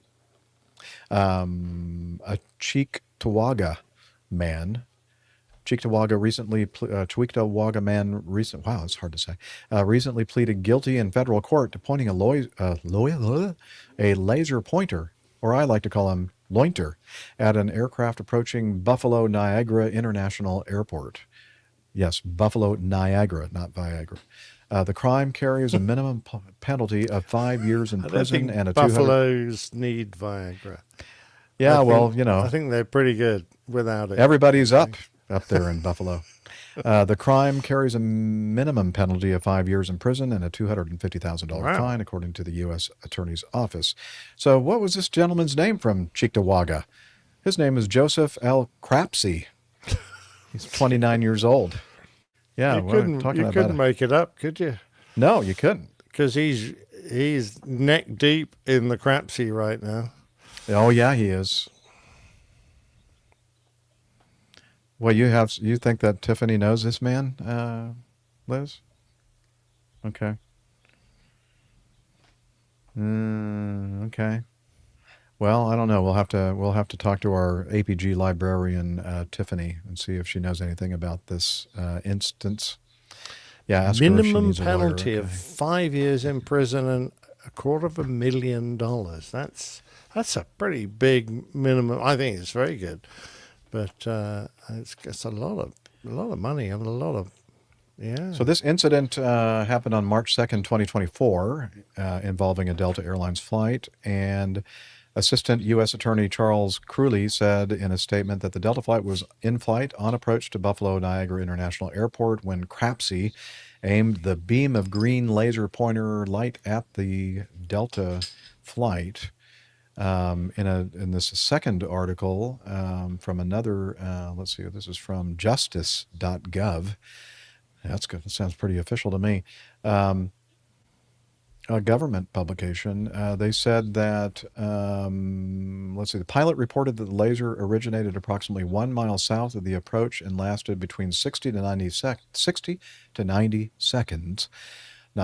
Niagara Frontier Transportation Authority Police Department officers were dispatched to the surrounding areas of Genesee Street, Dick Road, and Cayuga Street. Oh, Crapsey and Dick Road. Wow, there's so many possibilities here. In you sure Cheektowaga. this isn't from the Onion or whatever? It might be. I don't know. Or paddle your own canoe. So the police officers went to investigate, and they let's see, they were responding to a call of a laser being pointed inside of a house. NFTA and Cheektowaga officers went to Nagel Drive residence, where Crapsey's parents allowed officers to enter the home. Officers recovered a laser pointer in Crapsey's bedroom. In addition, officers spoke with the neighbor who reported that a green laser was shining through his kitchen window, blinding him. This guy was going nuts with the green laser pointer. The neighbor told officers he viewed the laser for approximately 15 minutes and witnessed it being pointed directly into the sky multiple times. Dobbed him in. Yeah. Fair enough. Well, that's a good thing, because they probably never would have found the guy otherwise. Yeah, still living with mommy and daddy, 29 years old. No, I'm not saying there's anything wrong with that. I'm just saying. Yeah. Well, now he's going to live. If you've got a laser pointer and you're not actually giving a lecture, what else do you do with it? I mean, it's terrible. Well, that's a good question, Captain Nick. But, you know, the good news in all of this is the fact that the parents of Joseph Crapsey, Mr. and Mrs. Crapsey, are going to get a little break from their son living with them for about 5 years. Perhaps it was they that dobbed him in. Hey, maybe they gifted him with that laser pointer and say, hey, you should check this out. Use it as much as you want. Yeah, you could. Yeah. What does Tim say? Cats love to chase lasers. Thank you. That's random. Okay. Yeah, true. But did they have a cat? I don't know. What do cats have anything to do with it? They might have had a coon. Oh, no, that's the name of the chief, isn't it? Chief Brian Coons. Could be. You know what time it is? It's time. Oh, really? Get to know us. Okay. Thank goodness. I'm tired of talking about that Crapsey news item. Yeah, very true. Yeah. All right. So, Captain Nick, what have you been doing since we recorded last? Oh, I've been suffering. Oh, no. Generally speaking, suffering quietly, but on occasions not. So I've got this shoulder issue, and I hate talking about all the things that go wrong with you when you put on a few years, but it's really rather debilitating, and I'm having trouble moving my right arm and lifting it up and things like that. So falling apart, man. Yeah, I know. So that's been a pain in the shoulder. And it's also stopped me from doing a lot of work, because I can't sit and type or, use my computer or even my iPad, really, because when I tense up the muscles to just hold a pen or write or tap on the keyboard or whatever, the shoulder kicks off and it becomes very painful. So taking a lot of very strong painkillers, and had 2 sessions with the physio at a vast expense, and still yet to find out the cause. So not sure about I didn't think you had to pay for that stuff. Well, if you go through the National Health Service, it takes so long that it's usually either fallen off or the problem's gone away. Yes. By the time you get to see an NHS physio. Nick Anderson! Nick Anderson! We're ready for you now. He died! He died 4 months ago. That's the one. Yeah. And they then write you a rude letter saying you didn't come to your appointment, and your widow gets it. So now I've got a pet physio establishment I go to when I have these kind of issues. A veterinarian office? Yeah, that's the one. Yeah, they do a lot of vet stuff. No, okay. Yes. Did you say it was a pet office? Yeah. Yes, okay. my pet. Very good. Oh, you wag you. I see you're trying to save some money by not going to a human doctor, but going to an animal doctor. Well, yeah. You know, vets are allowed to treat humans, but humans can't treat vets. Sorry, can't treat vets. Can't treat animals. Excuse me? You know, a human doctor Animals isn't allowed to treat an animal, but an animal doctor is allowed to treat a human. What about an animal who is a doctor? Are they allowed to treat humans? Oh, God knows. I don't know if there are any doctor animals, but well, I'm sure there are some orangutans that could make their way into the chimpanzees NHS. or something. Yeah.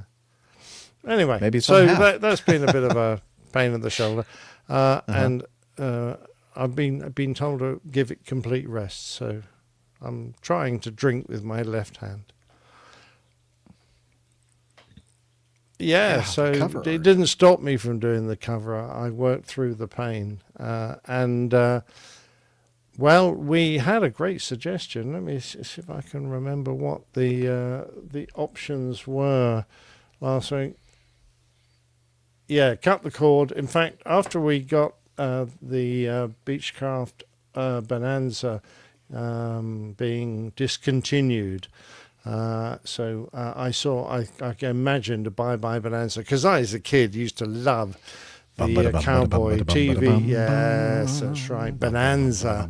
And it always used to start with this map of wherever Bonanza was. It was the Ponderosa Ranch by Lake Tahoe or something. Anyway, the map used to burst into flames, and then through the gap you would see all the cowboys that worked there, Hoss and Little Joe. That's right. Yeah. It was great. I used to love it. So anyway, when I heard there was a chance to depict the burning map because of the Bonanza demise of they've stopped making them. I thought, now's my chance to put an aeroplane into a burning map, and that's been a long time desire of mine. Isn't it everybody's? I'm very sick. Yes, very sick. So there we got the Bonanza flying out of the burning map over the lake, and well, it wasn't too much special, but I had to fit in the penguins. So who else is going to fly a Bonanza through a burning map? It's going to be a jackass. So absolutely, you've got the jackass penguin there, and we needed the show number. So go up into the flames, above the penguin, up into the flames. There you go, 688. If you can see it in there amongst the flames. And if you want to find the logo, go left from the number. And there at the base on the map, up just a little bit up higher. And, there you go. Yeah, it's just there. Yeah, that's it. Yeah. So all very easy. There you go. Indeed. Very nice. And great Very fun beautiful. I had doing that one. That was good. Good. I want to go and watch an episode or two of Bonanza right now. In fact, I'm thinking I'm going to do that. So we're going to go ahead and end this week's show. Yeah, good idea. I'm going to wrap it up, and we're going to all watch Bonanza. Yeah.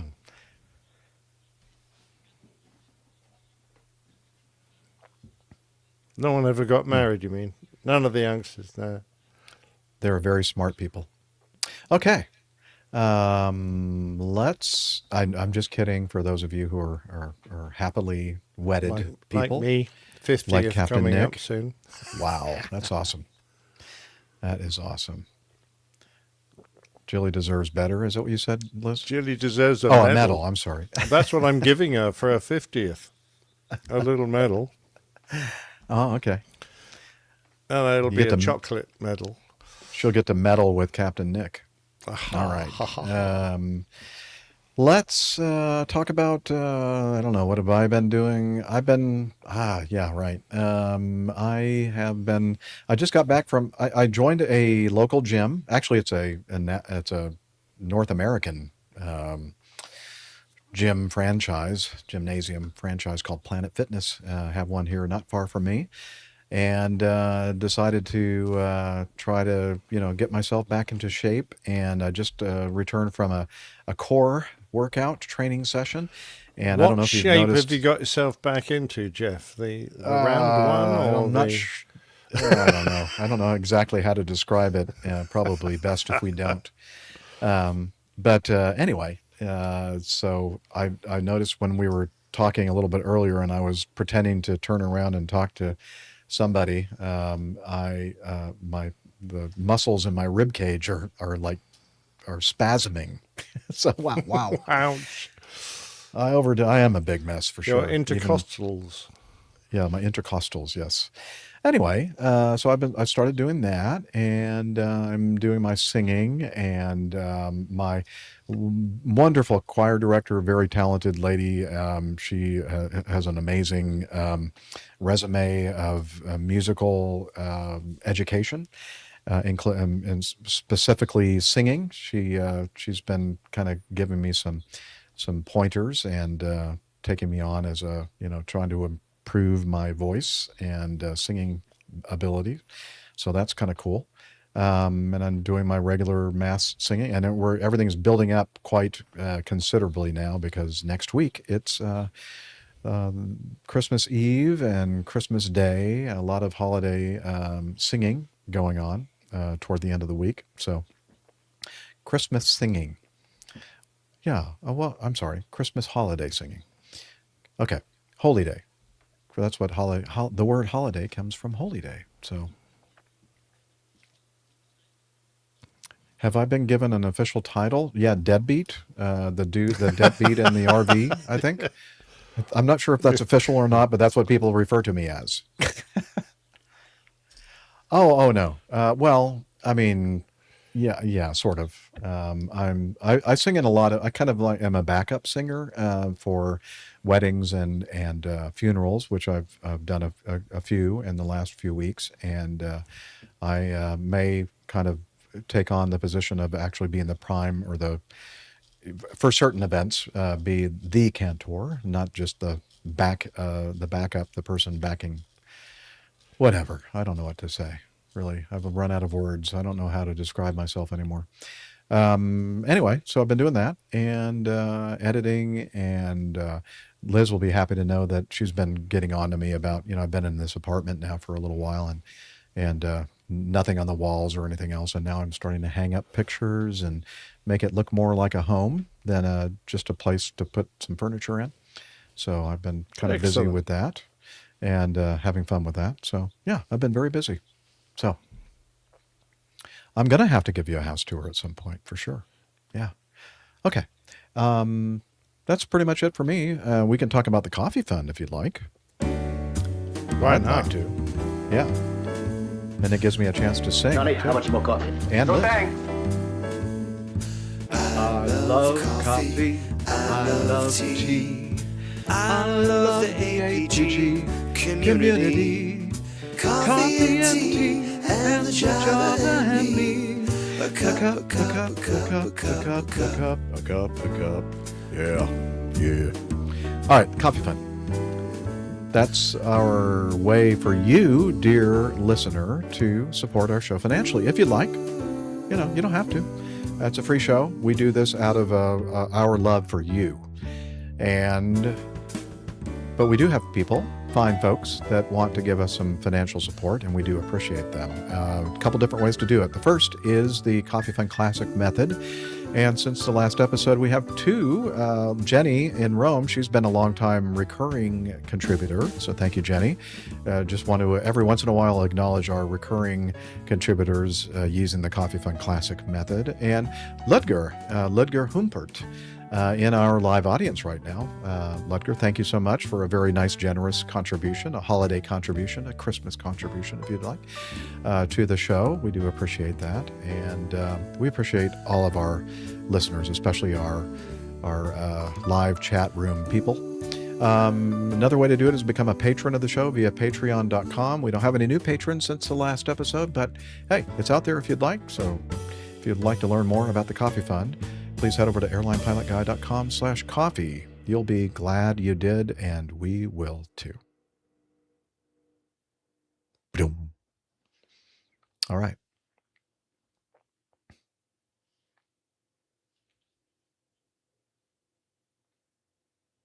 Okay.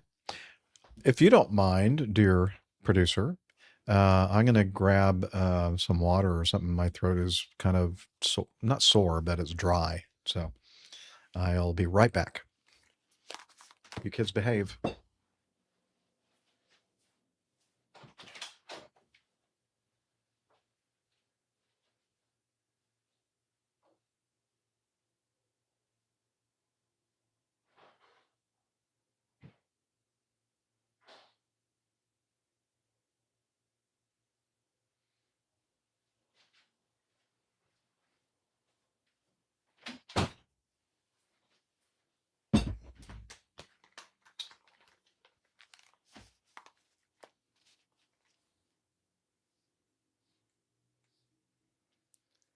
You're muted, I think. I was chatting with Liz on. Oh, sorry. On the back in Here, the back passage. Let me take a little swig from my little. What's that one? Hippo what? Look at how big this. Look at how big this is. I say that all the time to the ladies. Yes, I know. Okay, Topo Chico. It's water, is it? Yes. Fizzy water. You trust importing Mexican water? It's the best water that I've ever had in my life. Oh. Yeah, So I what think they drugs filter have it. they clean dissolved it. in it? Maybe that's why we like it so much. Yeah, wouldn't surprise me. But now you're retired, because you could partake of that sort of thing without. I'm doing the drugs all the concern. time. Why do you think I'm so happy? Yeah, I have not done any drugs. I've thought about it. Then I'm thinking, why would I ruin my life by, and not to mention the fact that I don't want to talk about it. Probably not something we're supposed to talk about on a show. I don't think there's law against talking about it, is there? No. It's just that I thought when I retired, I might partake of some recreational substances. It could be fun. But sadly, I don't have room between drinking all the beer.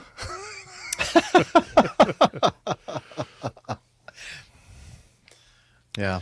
Yeah, shoulder pain. Can I take it for shoulder pain? I'm afraid that I'll do something really, really dumb if I did it. You're afraid you'll like it. Like start a podcast or something dumb. Oh, like yeah. that. Oh, wait. Exactly, yeah. I already did that. Okay, let's get started on doing something besides talk about drugs. Okay. Let's see. Bumper. Oh, well, before I do the bumper, I need to figure out what I'm going to talk about. The feedback from John Gallagher, maybe? Uh-oh. Okay.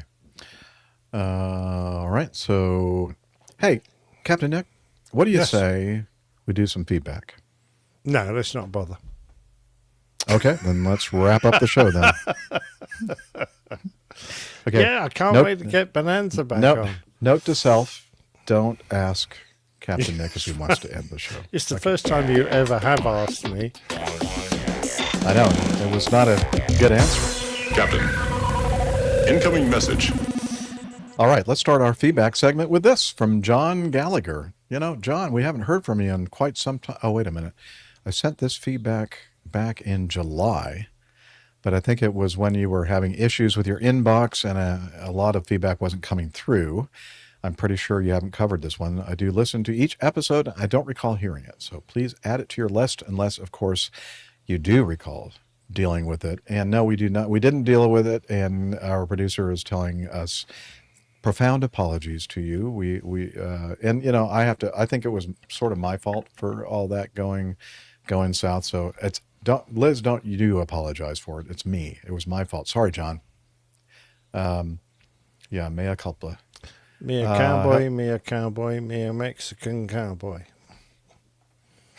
Okay. I'm going to try that next time we do the Confiteor in church. In Mass. That's what I was told to say when I was a little boy. Okay. Very good.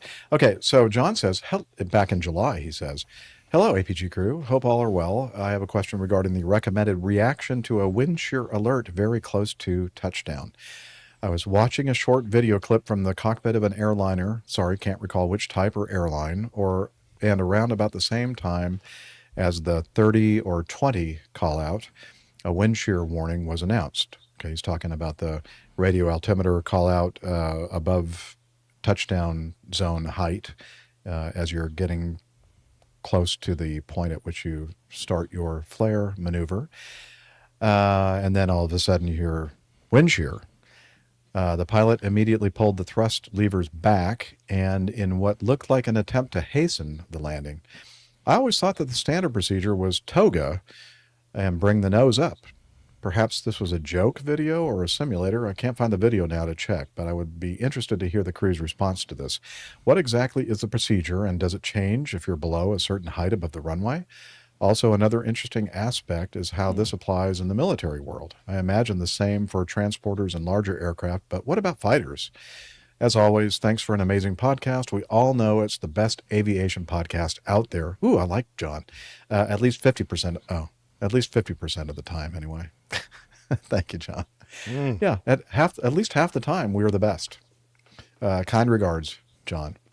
So, John, I really do wish that you had a link to that video, because I'd like to watch it because I'd like to hear exactly what kind of wind shear warning was enunciated. And I'm thinking if it were actually something that was audible, it would have been a decreasing performance wind shear warning, because I think the increasing performance wind shears don't necessarily have an audio component, or an oral component, but some kind of like an amber alert, like a light that comes on warning of a wind shear situation. But you want to start with this, Captain Nick, and then I'll finish it up? Yeah, sure. The two types that I was familiar with was wind shear ahead, which was an analysis by the aircraft's radar detecting the change in velocities of raindrops that it can detect, and predicting that you're about to move into an area of wind shear.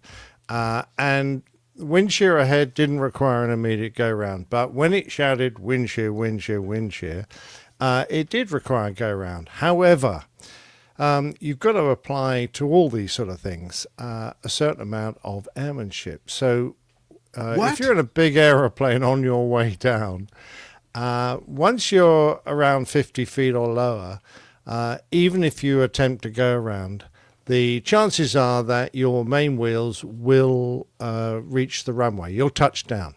As you touch down, the engines will be spooling up, and they'll hit full power, and you'll get airborne again. So when you get a wind shear at very low level, you're going to touch on the runway regardless if you try and go around or if you just carry on and land.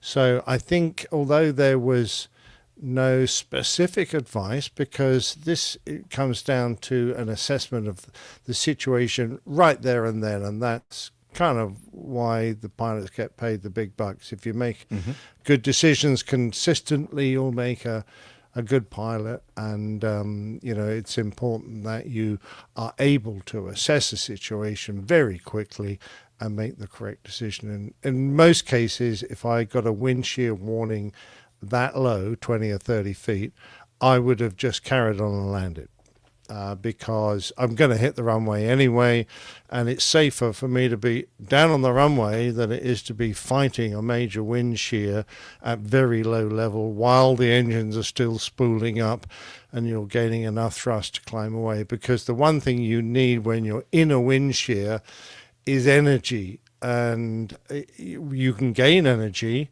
by descending down towards the ground if you've got a bit of height, and that is a technique that is definitely used. Or sometimes you've got to have height, so even if you're flying the aircraft in its best possible configuration to climb away, the strength of the downdraft will be carrying you downwards anyway. So if you don't have a reasonable amount of altitude, you may not survive the wind shear effect.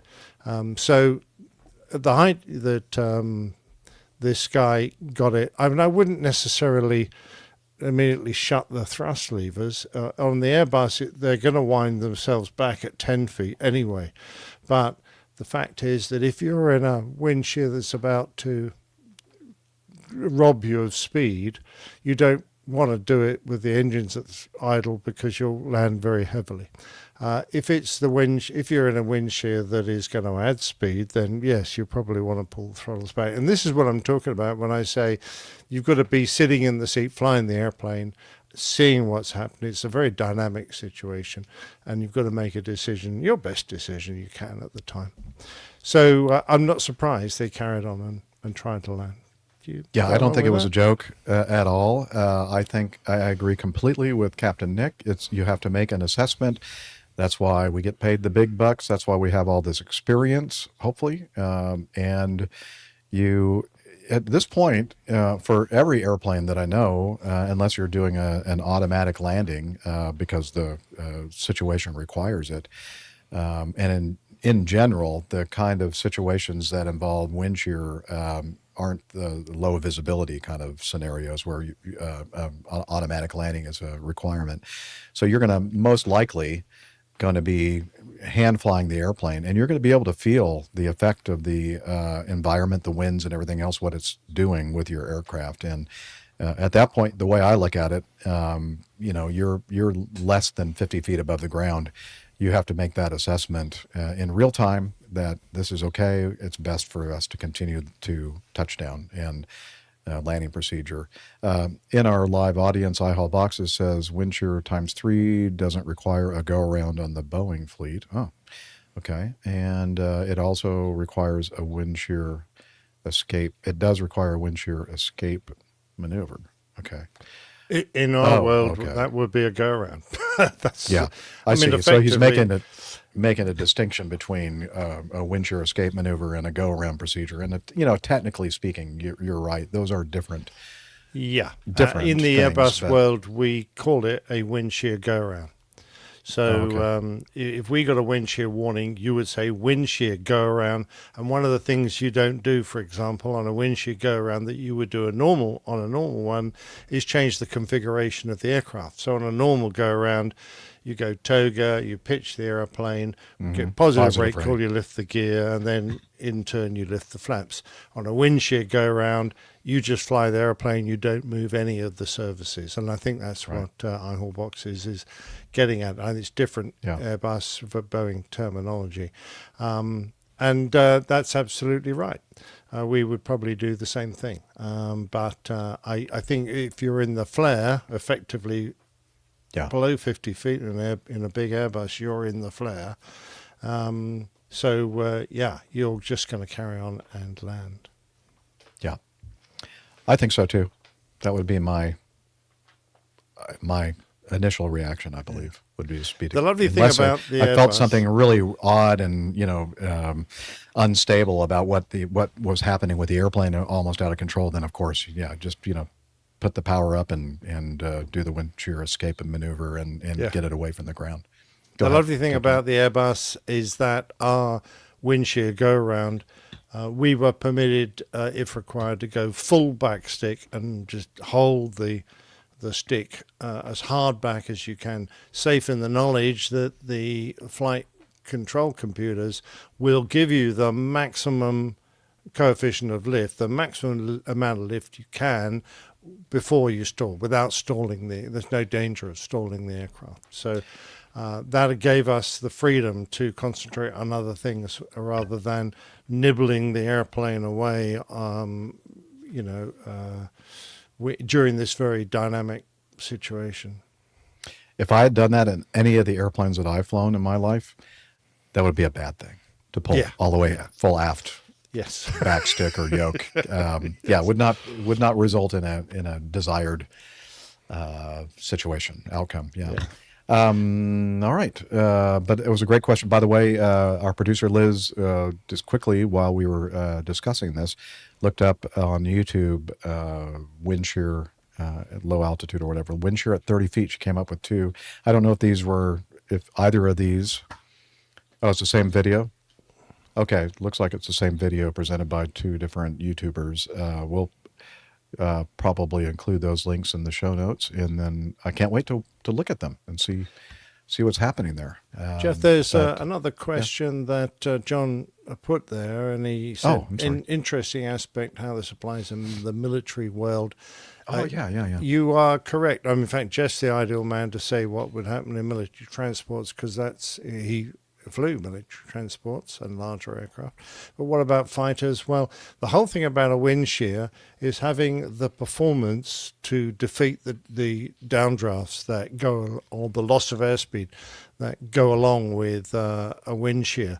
That's not an issue in a fighter. You've got so much excess performance that all you have to do is, put the burners in, and you can outclimb, I imagine, any wind shear that the world could throw at you. So you would have to be half asleep to suffer a big problem from a wind shear if you're in a fighter, because you can just power away from that without any issue at all. And there you go. And yeah, as you said, the types of larger airplanes that I flew, other than the jet trainers that I flew, were just like airliners. It's the same kind of category of airplane. So everything that applies to the airliner world applied to my flying of the C-141 Starlifter. Great airplane, by the way. It always used to remind me of a pencil. It seemed to be very long and thin. Yep. Yeah. And when they painted it camouflage, like that green camouflage, we called it the lizard. I love it. Yeah, I remember going across the pond a few times, actually, and seeing the Mac boys way down. They didn't seem to cruise very high. I don't know why. No. But they were way down in the 20s, and we'd be bombing along. And because they always were asking for, weather reports from airfields that they couldn't get on the HF or whatever, or if they couldn't get it, they had to. Remember the Volmets? They used to wait for your airfield to come around. It would take something like 20 or 30 minutes, and if they had, they wanted to know now, they'd often ask us to use our magic ACARS kit and get a weather report for them, which was. Were these like C-130s or something, or? Oh, I'm pretty sure they were 141s, but oh, really? You? Yeah, we flew in the 30s, like in the. They actually, there were times where we were up in the low 40s too. Oh, so, right. Okay. Well, I'm sure you could get up there. These guys might have been very heavy. Yeah, they may have been.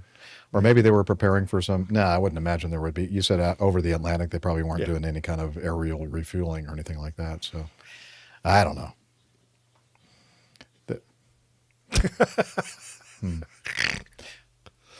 That's what they were heading to do?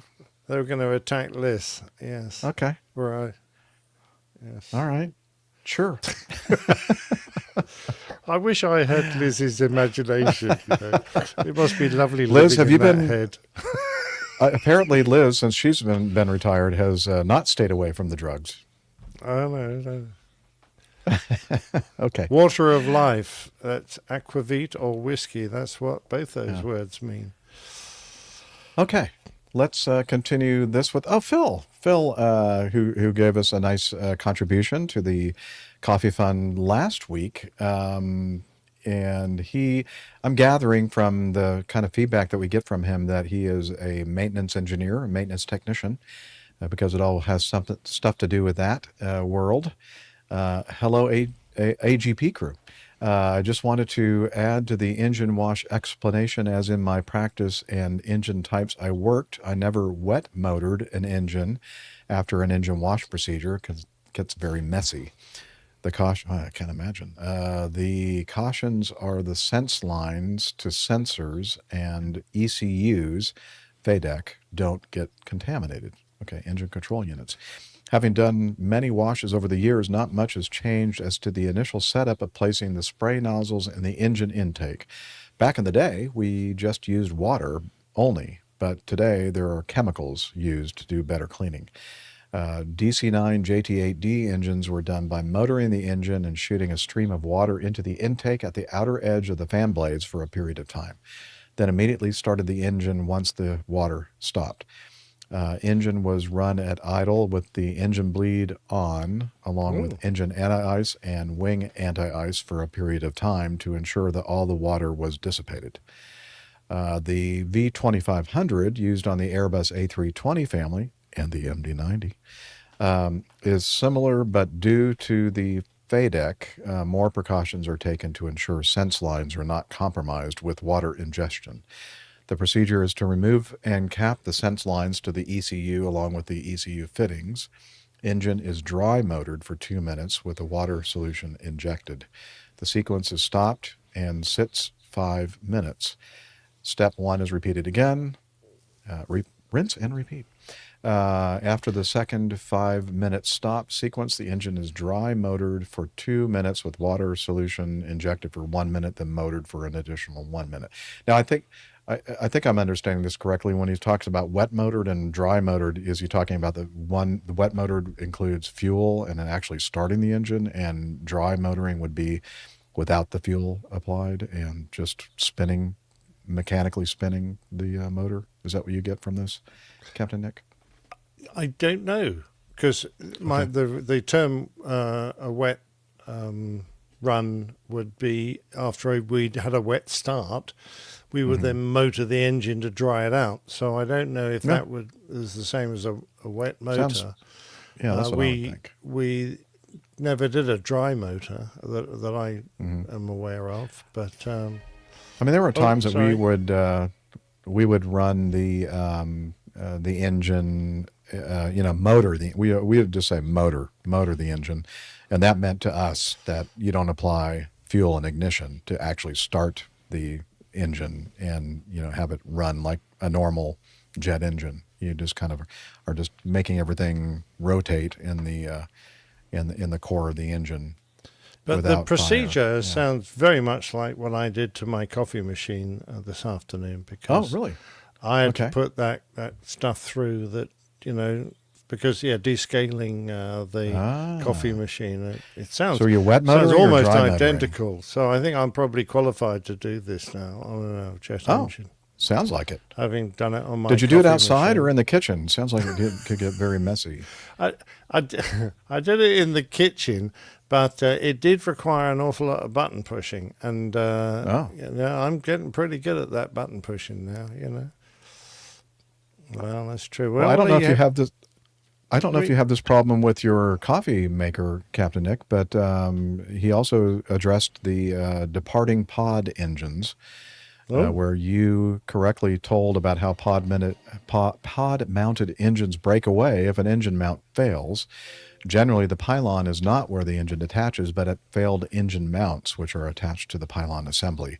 We had two 737-200 engines detached from the wing years past due to the engine mount cone bolts being over-torqued. We had suspect lock nuts in the inventory, and a fleet campaign was initiated on engines that were recently replaced and possibly had bogus lock nuts. Oh, wow. Yeah, bogus. I've seen that company before. The big box, nuts, the nice bogus brand lock nuts. The over-torquing was a result of the type of torque wrench used, causing a false torque value when clicked. This then caused stress on the cone bolts, causing them to fail. Both incident aircraft had the engines depart the pod by flying over the wing, by dropping the aft mount first with no structural damage. The aircraft flew with no issues. One crew mentioned he didn't realize what initially happened, as the aircraft was totally manageable. Wow, how amazing probably not is until that? somebody looked out the window and hey boss, the engine's not there, it's gone. Golly, interesting. So he's so got your a bit brother on was odor events as well. This speaking of odor could you events, put your shoes back on now? I'm sorry, we're having an odor event right now. One last item dealing with fumes in the cabin/cockpit. This has been an ongoing issue for years. Captain Jeff, you must have smelled the dirty sock smell when flying the DC-9. Yeah, that and the 7-2. Our DC-9 cabins were impregnated with the odor. The main culprits were the APU ingesting fluids due to its location, and the ACMs, the air cycle machines, what were also known as PACs, using oil to lubricate the bearings.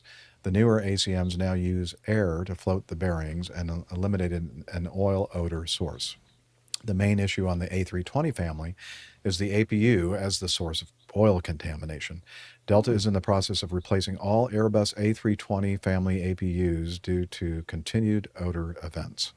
Once oil enters the ducting, it can work its way up to the packs, causing contamination. Most dirty sock complaints are during descent around 10,000 feet and in the cabin next to the young teenager wearing those tennis shoes that, Yes. really should have Yeah. been washed some time ago. Most dirty sock complaints are during descent around 10,000 feet, as this is where the air starts to pick up moisture. The combination of oil and moisture then produce the odor. There's Well, I an never, additive because in the we used turbo- to get that on the 340, and it was often around 10,000 feet. Yep, same here with all the Yeah. experiences of it And that now I know I've why. witnessed. Yeah, there's an additive in the turbo oil that reacts with the moisture. One company removed the additive with another, but it didn't work. Recently, the PW GTF, the Pratt & Whitney geared turbofan engines, the 1500 and 1100, have bearing issues and leak oil into the high-pressure compressor, causing odor. All kinds of leaks out there, including the new engines. The LEAP engine can cause smoke in the cabin cockpit due to an engine failure when the fan decouples from its drive. This issue is being fixed. I don't think you want the fan to decouple from the drive, do you? Doesn't sound like a good thing. Wow, Phil. No, but, talking about I used to drive a Yamaha 1100, and then I had a Suzuki 1500. So I've were they driven both geared those. turbofans? No, they're motorcycles. Same then sort of that's- thing. Yeah, very similar. Yeah, same. Very, very similar. Yeah. Yeah. Phil says, sorry for the long-winded stories. Love your podcast. Great APG crew. Always brings a smile and laugh to the day. Good Regards, job. Phil Caruso. Yeah, so Yeah. obviously he's works he's a maintenance technician for Delta, I'm In gathering the from. dirty sock department. In the dirty sock department, yes. Yeah.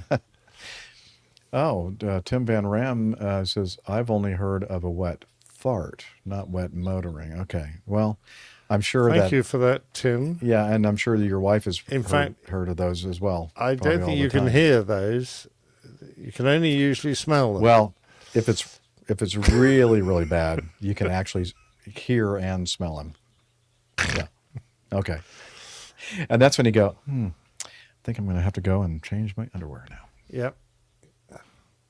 Yeah. And you hope that doesn't happen when you're out in public.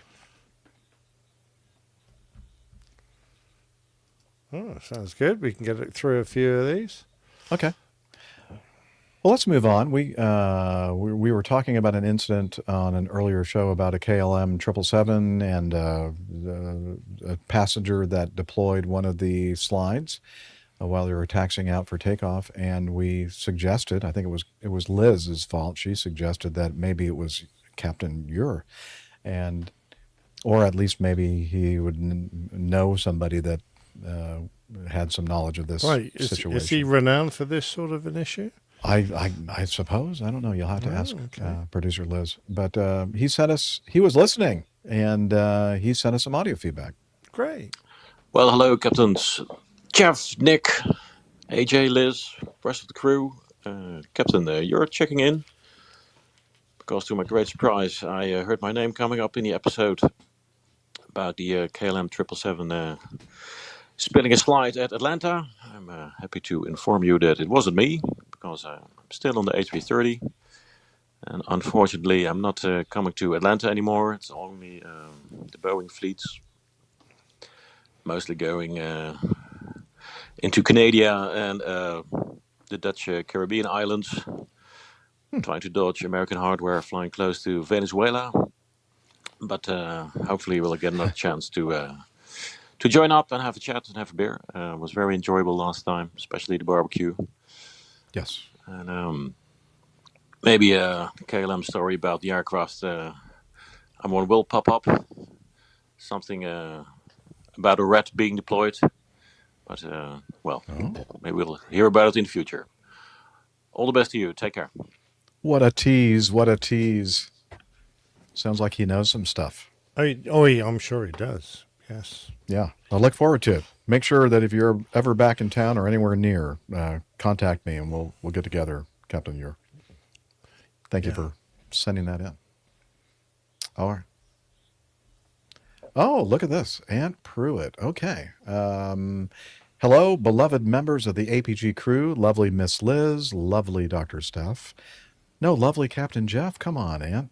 Captain Jeff, Captain Nick, and Alpha Jealous. Hope you're doing well. Okay. Regarding the insufficient takeoff distance story on episode 687, which was 2 episodes ago, I wanted to ask about checks and balances. I know the story mentioned NOTAM, but what about ATC and their involvement? Oh, good question. You mean to tell me that there's not one person watching the aircraft taking off from the correct or incorrect position on the runway? I'm ignorant to all of this, so I wanted to ask. I assume someone is watching radar position and whatnot for traffic flow, or even watching with binoculars from time to time. But you know what they say about assuming. You make an arse out of you and Captain Nick. Wow. Oh, and really? I see. Also, he loves you. That's the way he expresses love. Also, episode 687 was such a hilarious ADHD mess of an episode. Well, they're all like that, Aunt. Come on. I couldn't stop laughing or shaking my head during the feedback segments, from RC jets to parachuting from hot air balloons and to trying to make hydrogen non-flammable. And Mr. AJ being jealous he doesn't have an intro or not getting the same attention Dr. Steph gets. Bless your hearts. Now, come on. AJ has an intro. I don't know what he's talking about. Anyway, I hope you're all well, and here's to your continued success and growth of the APG community. Take care, folks. Do something good for yourself. Do something good for someone else, and know that it's okay to love you some you. P.S. I shared in Slack how I finally had an opportunity to chat on air with dear friend and APG community member Miss Tanya Wyman. And then he sent a link to that interview. This is a bonus episode of his podcast, Everyday People. And again, that's Aunt Pruitt, a longtime listener and someone with whom we love to death and is such a great guy. So thank you, Aunt, and he's a big supporter of our show as well. So thank you for that. So what we're going to do now is I have a little clip of the special bonus episode, which is, I think, a little over an hour-long video with Tanya. And Tanya, I'm sure she's still with us in our live audience, isn't she? Yep. Well, yeah, we're going to play the whole hour. So everybody just go grab some popcorn and maybe a nice beer or drink, something like that. No, we're not. We're going to play just a little excerpt of it so you can kind of get a feel for this beautiful video interview that was conducted by Aunt of our wonderful Miss Tanya. And so if you'll add that to the stage. Okay, well, here, let me try it. Okay, there we go. All right, and here we go. Oh, nope, I got to go over here to this window and hit this button. So please allow me to welcome my dear friend, Miss Tanya Wyman. I'm going to pull her up on the screen right about now. There she is. Hey, lady, how you be? Hey, I'm great. Yeah. This is really cool. Like, I remember, like, you asked me to even do this back when you were with Twit, and like it just wasn't able to happen. So we finally got it together. It was always something going on, be it with my schedule over here or your schedule over there, because we're in 2 different time zones. You're in the East Coast time zone, and I'm over here in the weird time zone behind the rest of the world. But, I'm glad we're able to work that out. I appreciate you being here. And I see folks are popping into the live chat. Good to see all of you. I see Ozone Nightmare, and I see Tanya, and I see Cinder Fractal. Hey, good to see all of y'all in here. But anyway, without any further ado, let me just dive right in and just pick your brain a little bit. If I get to an uncomfortable question, you can just say, shut the hell up, I'm not answering that. It's totally fine. But fair enough. I know I know a fair amount about you, but I wanted to get into a little bit more. So first things first, before we started the show, and this is totally off the cuff, before we started the show, you were talking about, this is my first time, being live on a podcast, and I called bullshit. No, that's not the case. Not the case. I know you from the aviation community and the Airline Pilot Guy podcast. APG, that crew, they do a podcast every week, and they do it all over YouTube live streaming with the comments and chat and so forth. And if I'm remembering right, you're one of the moderators in there. That's so that no, technically I am. Technically, I do have the spanner of death, where I can block people. We're looking at it now. Accept or reject any suspicious posts. But what happened was there was one episode where someone was complaining about that they didn't have the moderation function, and Captain Jeff, retired Delta Airlines pilot, one of my favorite people in the world. He's all right. He is the the airline pilot guy. He is the airline pilot guy. He started the podcast himself. It was a solo podcast initially, and then it grew. But there was one episode where I don't know what happened. Someone complained about something, and then he gave everyone in the chat a moderation function. So yes, I'm a moderator, but it's by default, basically. So, yeah, because I'm a generous person. I like to give. I'm a giver. I give everybody the the blue spanner of death. Yeah, to whack people over the head with. Yeah. Yeah. So, just for people who are new to the, again, that was just a little tiny bit of that long. I mean, not overly long compared to what we do every week, but a longer episode, and we'll have a link to it in the show notes. And I highly recommend that you watch it because it's very entertaining. And I have to say, I learned a lot about you, Tanya, because she's with us now in the live audience of this show recording that I didn't know. So definitely an interesting show for sure. And Ant Pruitt is just an amazing guy. But anyway, getting back to the spanners. We used to do this as a public, when we recorded live, and then we kept getting all these spammers and trolls, and it was it was getting so out of hand that I basically said, everybody that I know that is not a troll or a spammer, you get the special tools. Yeah, because Liz was spending 100% of her time and nothing else, squashing all the trolls in the comments. And I finally thought, there must be a better way to do this. And so at that point, we decided, let's just make this what do they call it, a unlisted or unlisted, not public podcast or YouTube video. So when we're doing it live, so we don't have to worry about all that crud anymore, and the people that actually show up for our live chat room are people that are intending to be there and be legit and be supportive for the most part, except for people like Tim Van Ram and others that are disruptive. Well, he's a hacker, I'm sure, because every time we try and get rid of him, he pops up again. I know. I don't know what does to he do get about in? that. He's very, very sly and crafty. Anyway, so that's the story about the blue spanners, and that's true. I just basically said, "Hey, you want one?" I was giving them out like candy. Main Marin says Jeff started it himself. Reminds me of a Van Morrison's line: "The sound of one hand clapping." Okay, that's an interesting comment. Yeah, single-handedly, yes, for sure. I'm very used to single-handed clapping. In the military, it was very common to applaud people who were speakers by doing a single-handed clap. Well, because you had a glass of wine in the other hand, so you had to learn to clap single-handedly. Nick, I think there's somebody at your door. Yeah, I know. All right. So awesome. So I'm glad that we had a chance to play a little excerpt of Ordinary People podcast with Aunt Pruitt and our lovely Tanya Wyman. Yeah, well done, Tanya. You sounded great. Yep. All right. Let's continue with, this from Roberta Westwood.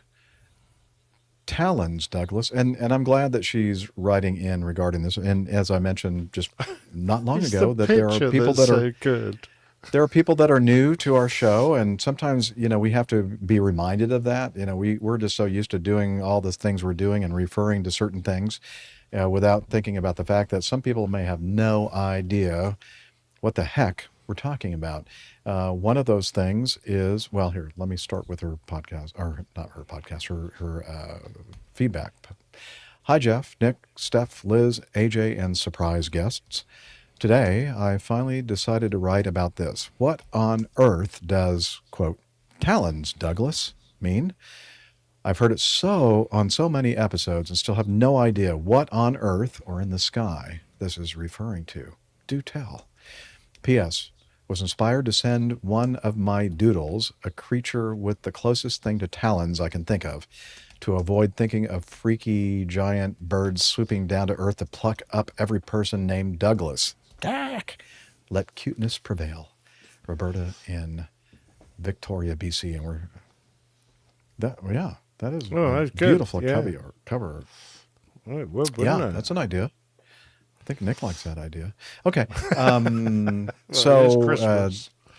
So thank you for the artwork, Roberta. That's beautiful. It's a kind of a strange looking creature, but I don't know. Weirdly attractive. So Well, it's the three legs. It must be the lips. Why is it a three-legged? Why not? Because 3 is better than 2. That's why. Yeah. Okay. Anyway, Roberta, this brings us all the way back, and I had to do a little search to figure out exactly when this occurred. But back in January of 2017, a very, very long time listener and community member, and a gentleman we haven't heard from in some time. I hope he's okay. Larry, if you're out there still listening, would you please send us some feedback and let us know you're okay? Because I know that he did have some kind of a health event earlier in the year, I think, or maybe even last year. I don't know. I hope you're still with us, sir. So he sent us this in January of 2017. So we used to do, well, we're probably still supposed to do them, but we haven't done one in quite some time.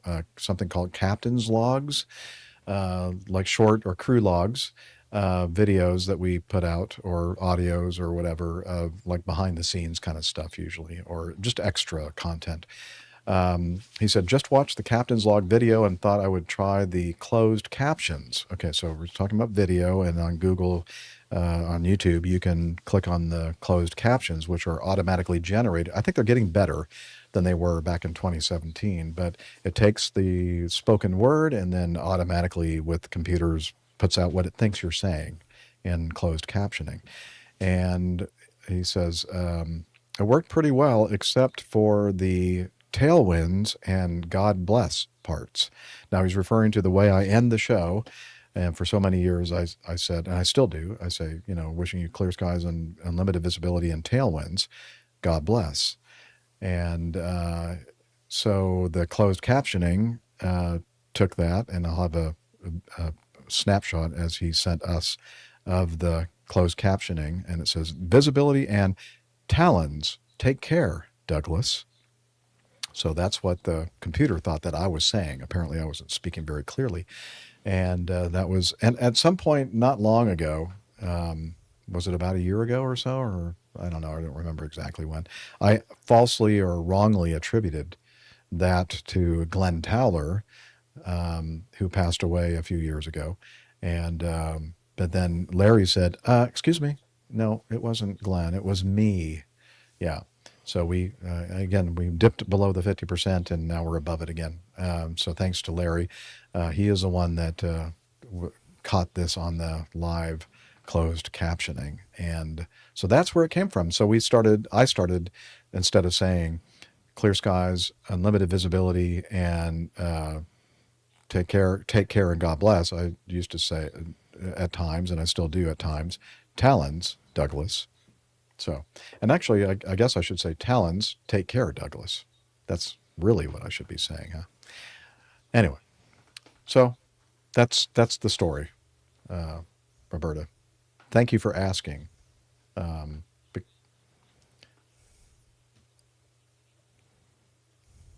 Don't tell the Talon's secret without the APG password. I don't understand what that means. You're revealing all the secrets. Oh. Well, then, should I cut this out now when I do the post edit? Nah, we need to put it every now and again. Okay. Yeah. All right. Very good. What do you think, Producer Liz? Do we continue? Okay. Oh, okay. Well, I think we can squeeze both of these things in, I think. Never mind. Okay. Let's continue with this audio feedback from JJ Pittsburgh, another longtime member of our community. Let's see. JJ Pittsburgh / Pilot Dan, Nashville meetup. Oh, what's he talking about? Greetings, APGers. It's JJ Pittsburgh here. I am here with Pilot Dan, who I've known since grade school, and he just happened to be flying into Nashville, and of course I just happened to be driving 9 hours down to Nashville like my crazy self always does. So anyway, we're meeting up for the first time in Nashville, and what's your take on the city so far, Dan? Hello, APG. This is Dan. So far, it's great. It's the first time I've been to Nashville for work, and nice to have JJ Pittsburgh showing me around. He's been here quite a few more times than I have, so we went, had some breakfast, had some Nashville hot chicken on a pancake, and now we're at McKay's, and I'm off to the Gibson garage soon. Yes, and McKay's, by the way, for the APG family, if you don't know this place, there's quite a few locations. There's one in Knoxville. It's a used bookstore, but it's massive. It's a huge warehouse, and they basically have everything. They have board games. I bought a Bucky's plush toy for 95 cents. That's a steal. So anyway, that place is great. You could get lost in there. They have guitars, anything you could imagine in here. But anyway, it's exciting to meet up with Dan. We're going to get him over to the Gibson garage, and I'm going to head back north because unfortunately I have one of those jobs and they do pay me. So I'm going to have to go back so I could get that cash. All right. But signing off, this is JJ Pittsburgh and Pilot Dan. Job? Pay? What? What the heck is that? What is he talking about? Well, that's what you're supposed to do for us. You're supposed to pay us, remember? Oh, but you have to do a proper job. Proper job? I've got a pint of proper job right here. Oh, okay. Well, then I guess I better start paying you. JJ, as I said, he has sent in so much audio feedback in the past, which is awesome. And we've had him at meetups. I remember fondly seeing him at Oshkosh a couple of years ago. And he came and visited me here in the North Atlanta suburbs not long ago, probably earlier this year. I don't know. It's all blurring together now. But anyway, JJ is a good friend, and he has that real job that he gets paid for, back where he lives in Pittsburgh. And he also does, what would you call that? The kind of job where what's the term that you use for an extra job that you have on the side? Moonlighting? Like moonlighting. Yeah, he moonlights as an Uber driver, and he doesn't just stay right around the area where he lives and works. No, he goes like way out of the way on his Uber driving jaunt. Anyway, so very nice to hear from Pilot Dan and what you guys are up to in Nashville. That's always a I always love hearing. We always love hearing from our community and what they're doing. So keep it up. Appreciate that. And speaking of our community, we have he is our official Funyun supplier for the APG. He was Errol Yurtkaren was the guy that brought the big giant box of the small little bags of Funyuns to our meetup in Charlotte. Was it earlier this year? April of this year? Or was that 2 years ago? It was 2024? Oh my gosh. Yeah, time is flying. It's amazing. Anyway, so he sent this to us, which is very, very funny. It's some humor. It's a video regarding pilots versus engineers. Hello, crew, as both a pilot and an engineer. Go Jackets! Yeah, he's an alumnus of Georgia Tech. This video hits home and put me into a minor existential crisis. Enjoy. Yeah, you'll see why he's talking about this existential crisis from this video here. It is very, very funny. So let me cue that up. And yeah, thank you, Liz. And here we go. This is a square. Can you guess which spot that goes in? The square. That's right. It goes in the square hole. Yes. Okay. And how about this rectangle? That one Also the square. that goes in there too. Yeah. Up next, we've got this thin rectangle. The thin Can you guess rectangle. where that goes? The thin rectangle. That's right. It goes in the square hole. Okay, I'm putting us on pause for a second. So for those of you not seeing the video, the female voice that you're hearing, she's representing the engineers of the world, and the guy doing all the talking and talking about the shapes that he's putting. Remember those little things that you had as a kid, like you're in preschool or whatever, and they have or even before you go to school, you have a bucket with a lid on it, and it has all these different shapes in the lids, and then you have these little blocks that are different shapes, and then you put the block in the proper shape. We all know that. Anyway, so that's the guy representing the pilots, the male voice that you're hearing. So let's continue. And up next, a cylinder. The circle. I think that goes in The circle. the square hole. Now, we've also got this semicircle right here.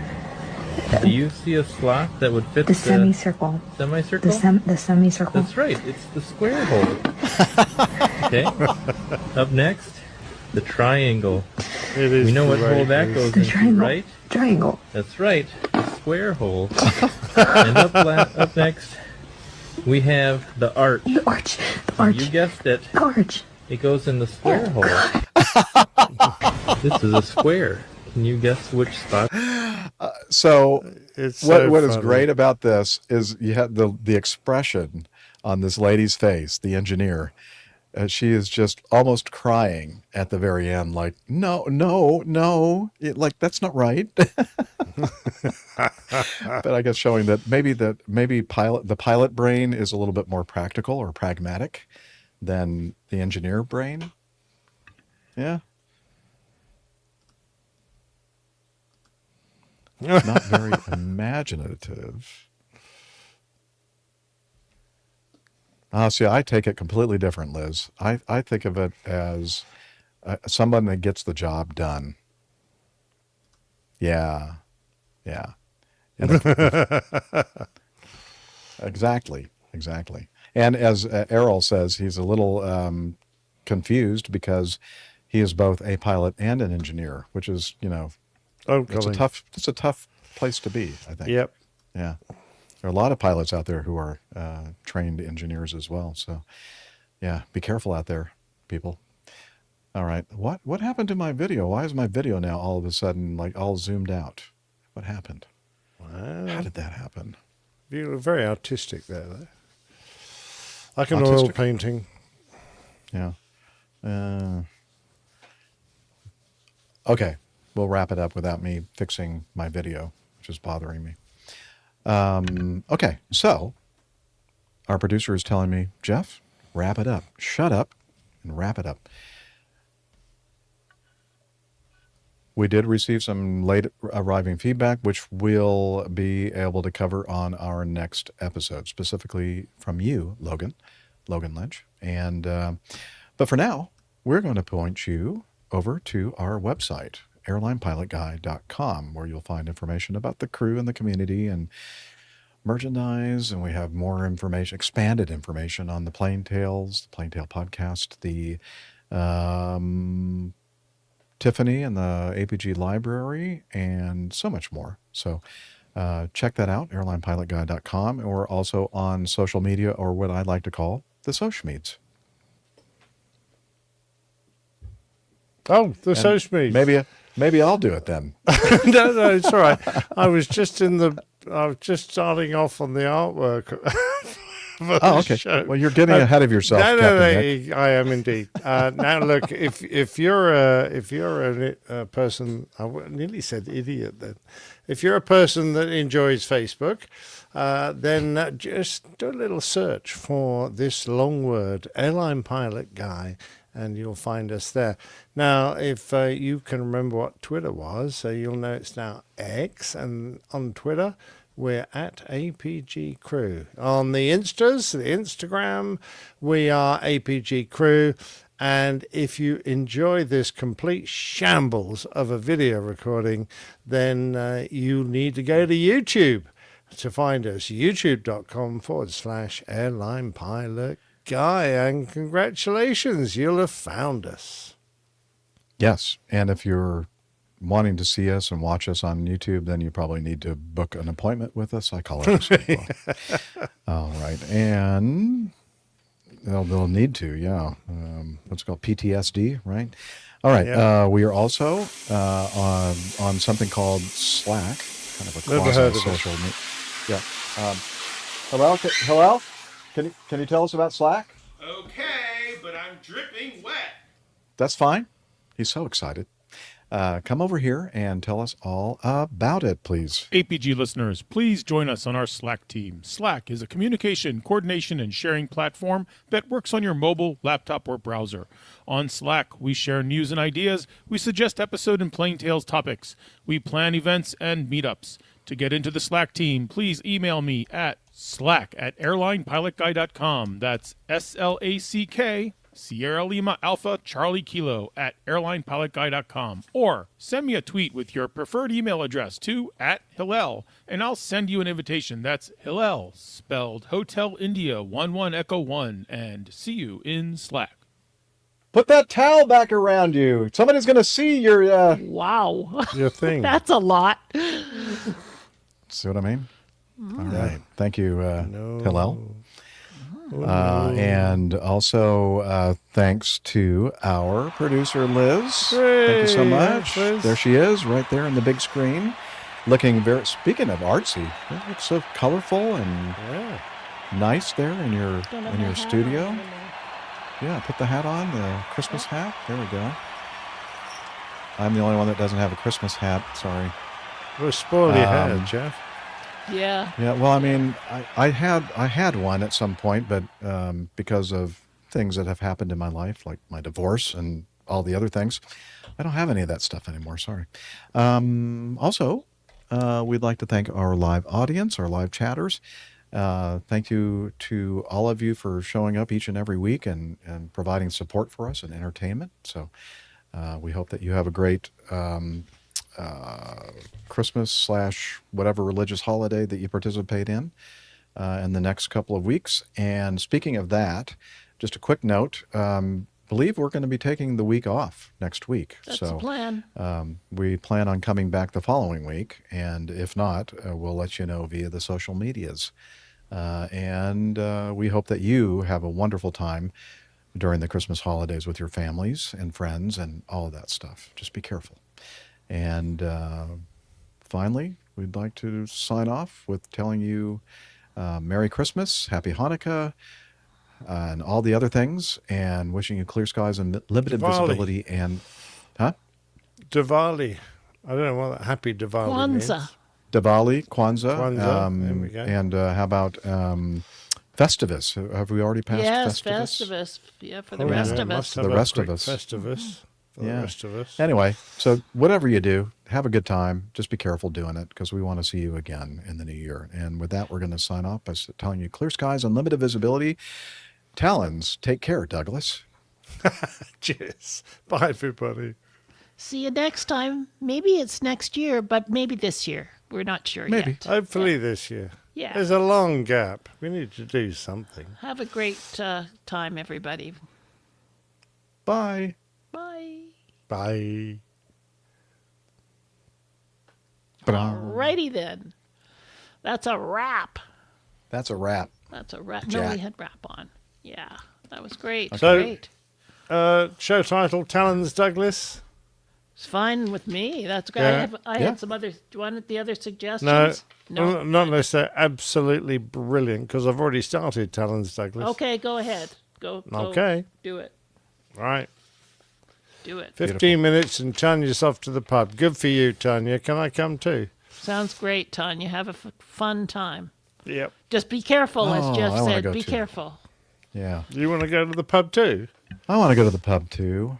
By the time you drive down to Atlanta, get on a plane, get up there, Tanya will still be in the pub. Oh, yeah, she will. No, maybe. Yeah. I don't know. Yeah, could be. Yeah. Anyway, thanks everybody for joining us. Have a great time. We'll Yeah, see Merry ya. Christmas to you all if Merry you celebrate. Christmas. Exactly. Or do your own thing if you don't. Yeah. Yourself. Do your own thing. Just make sure you're in private, not public, because you could get in trouble for that.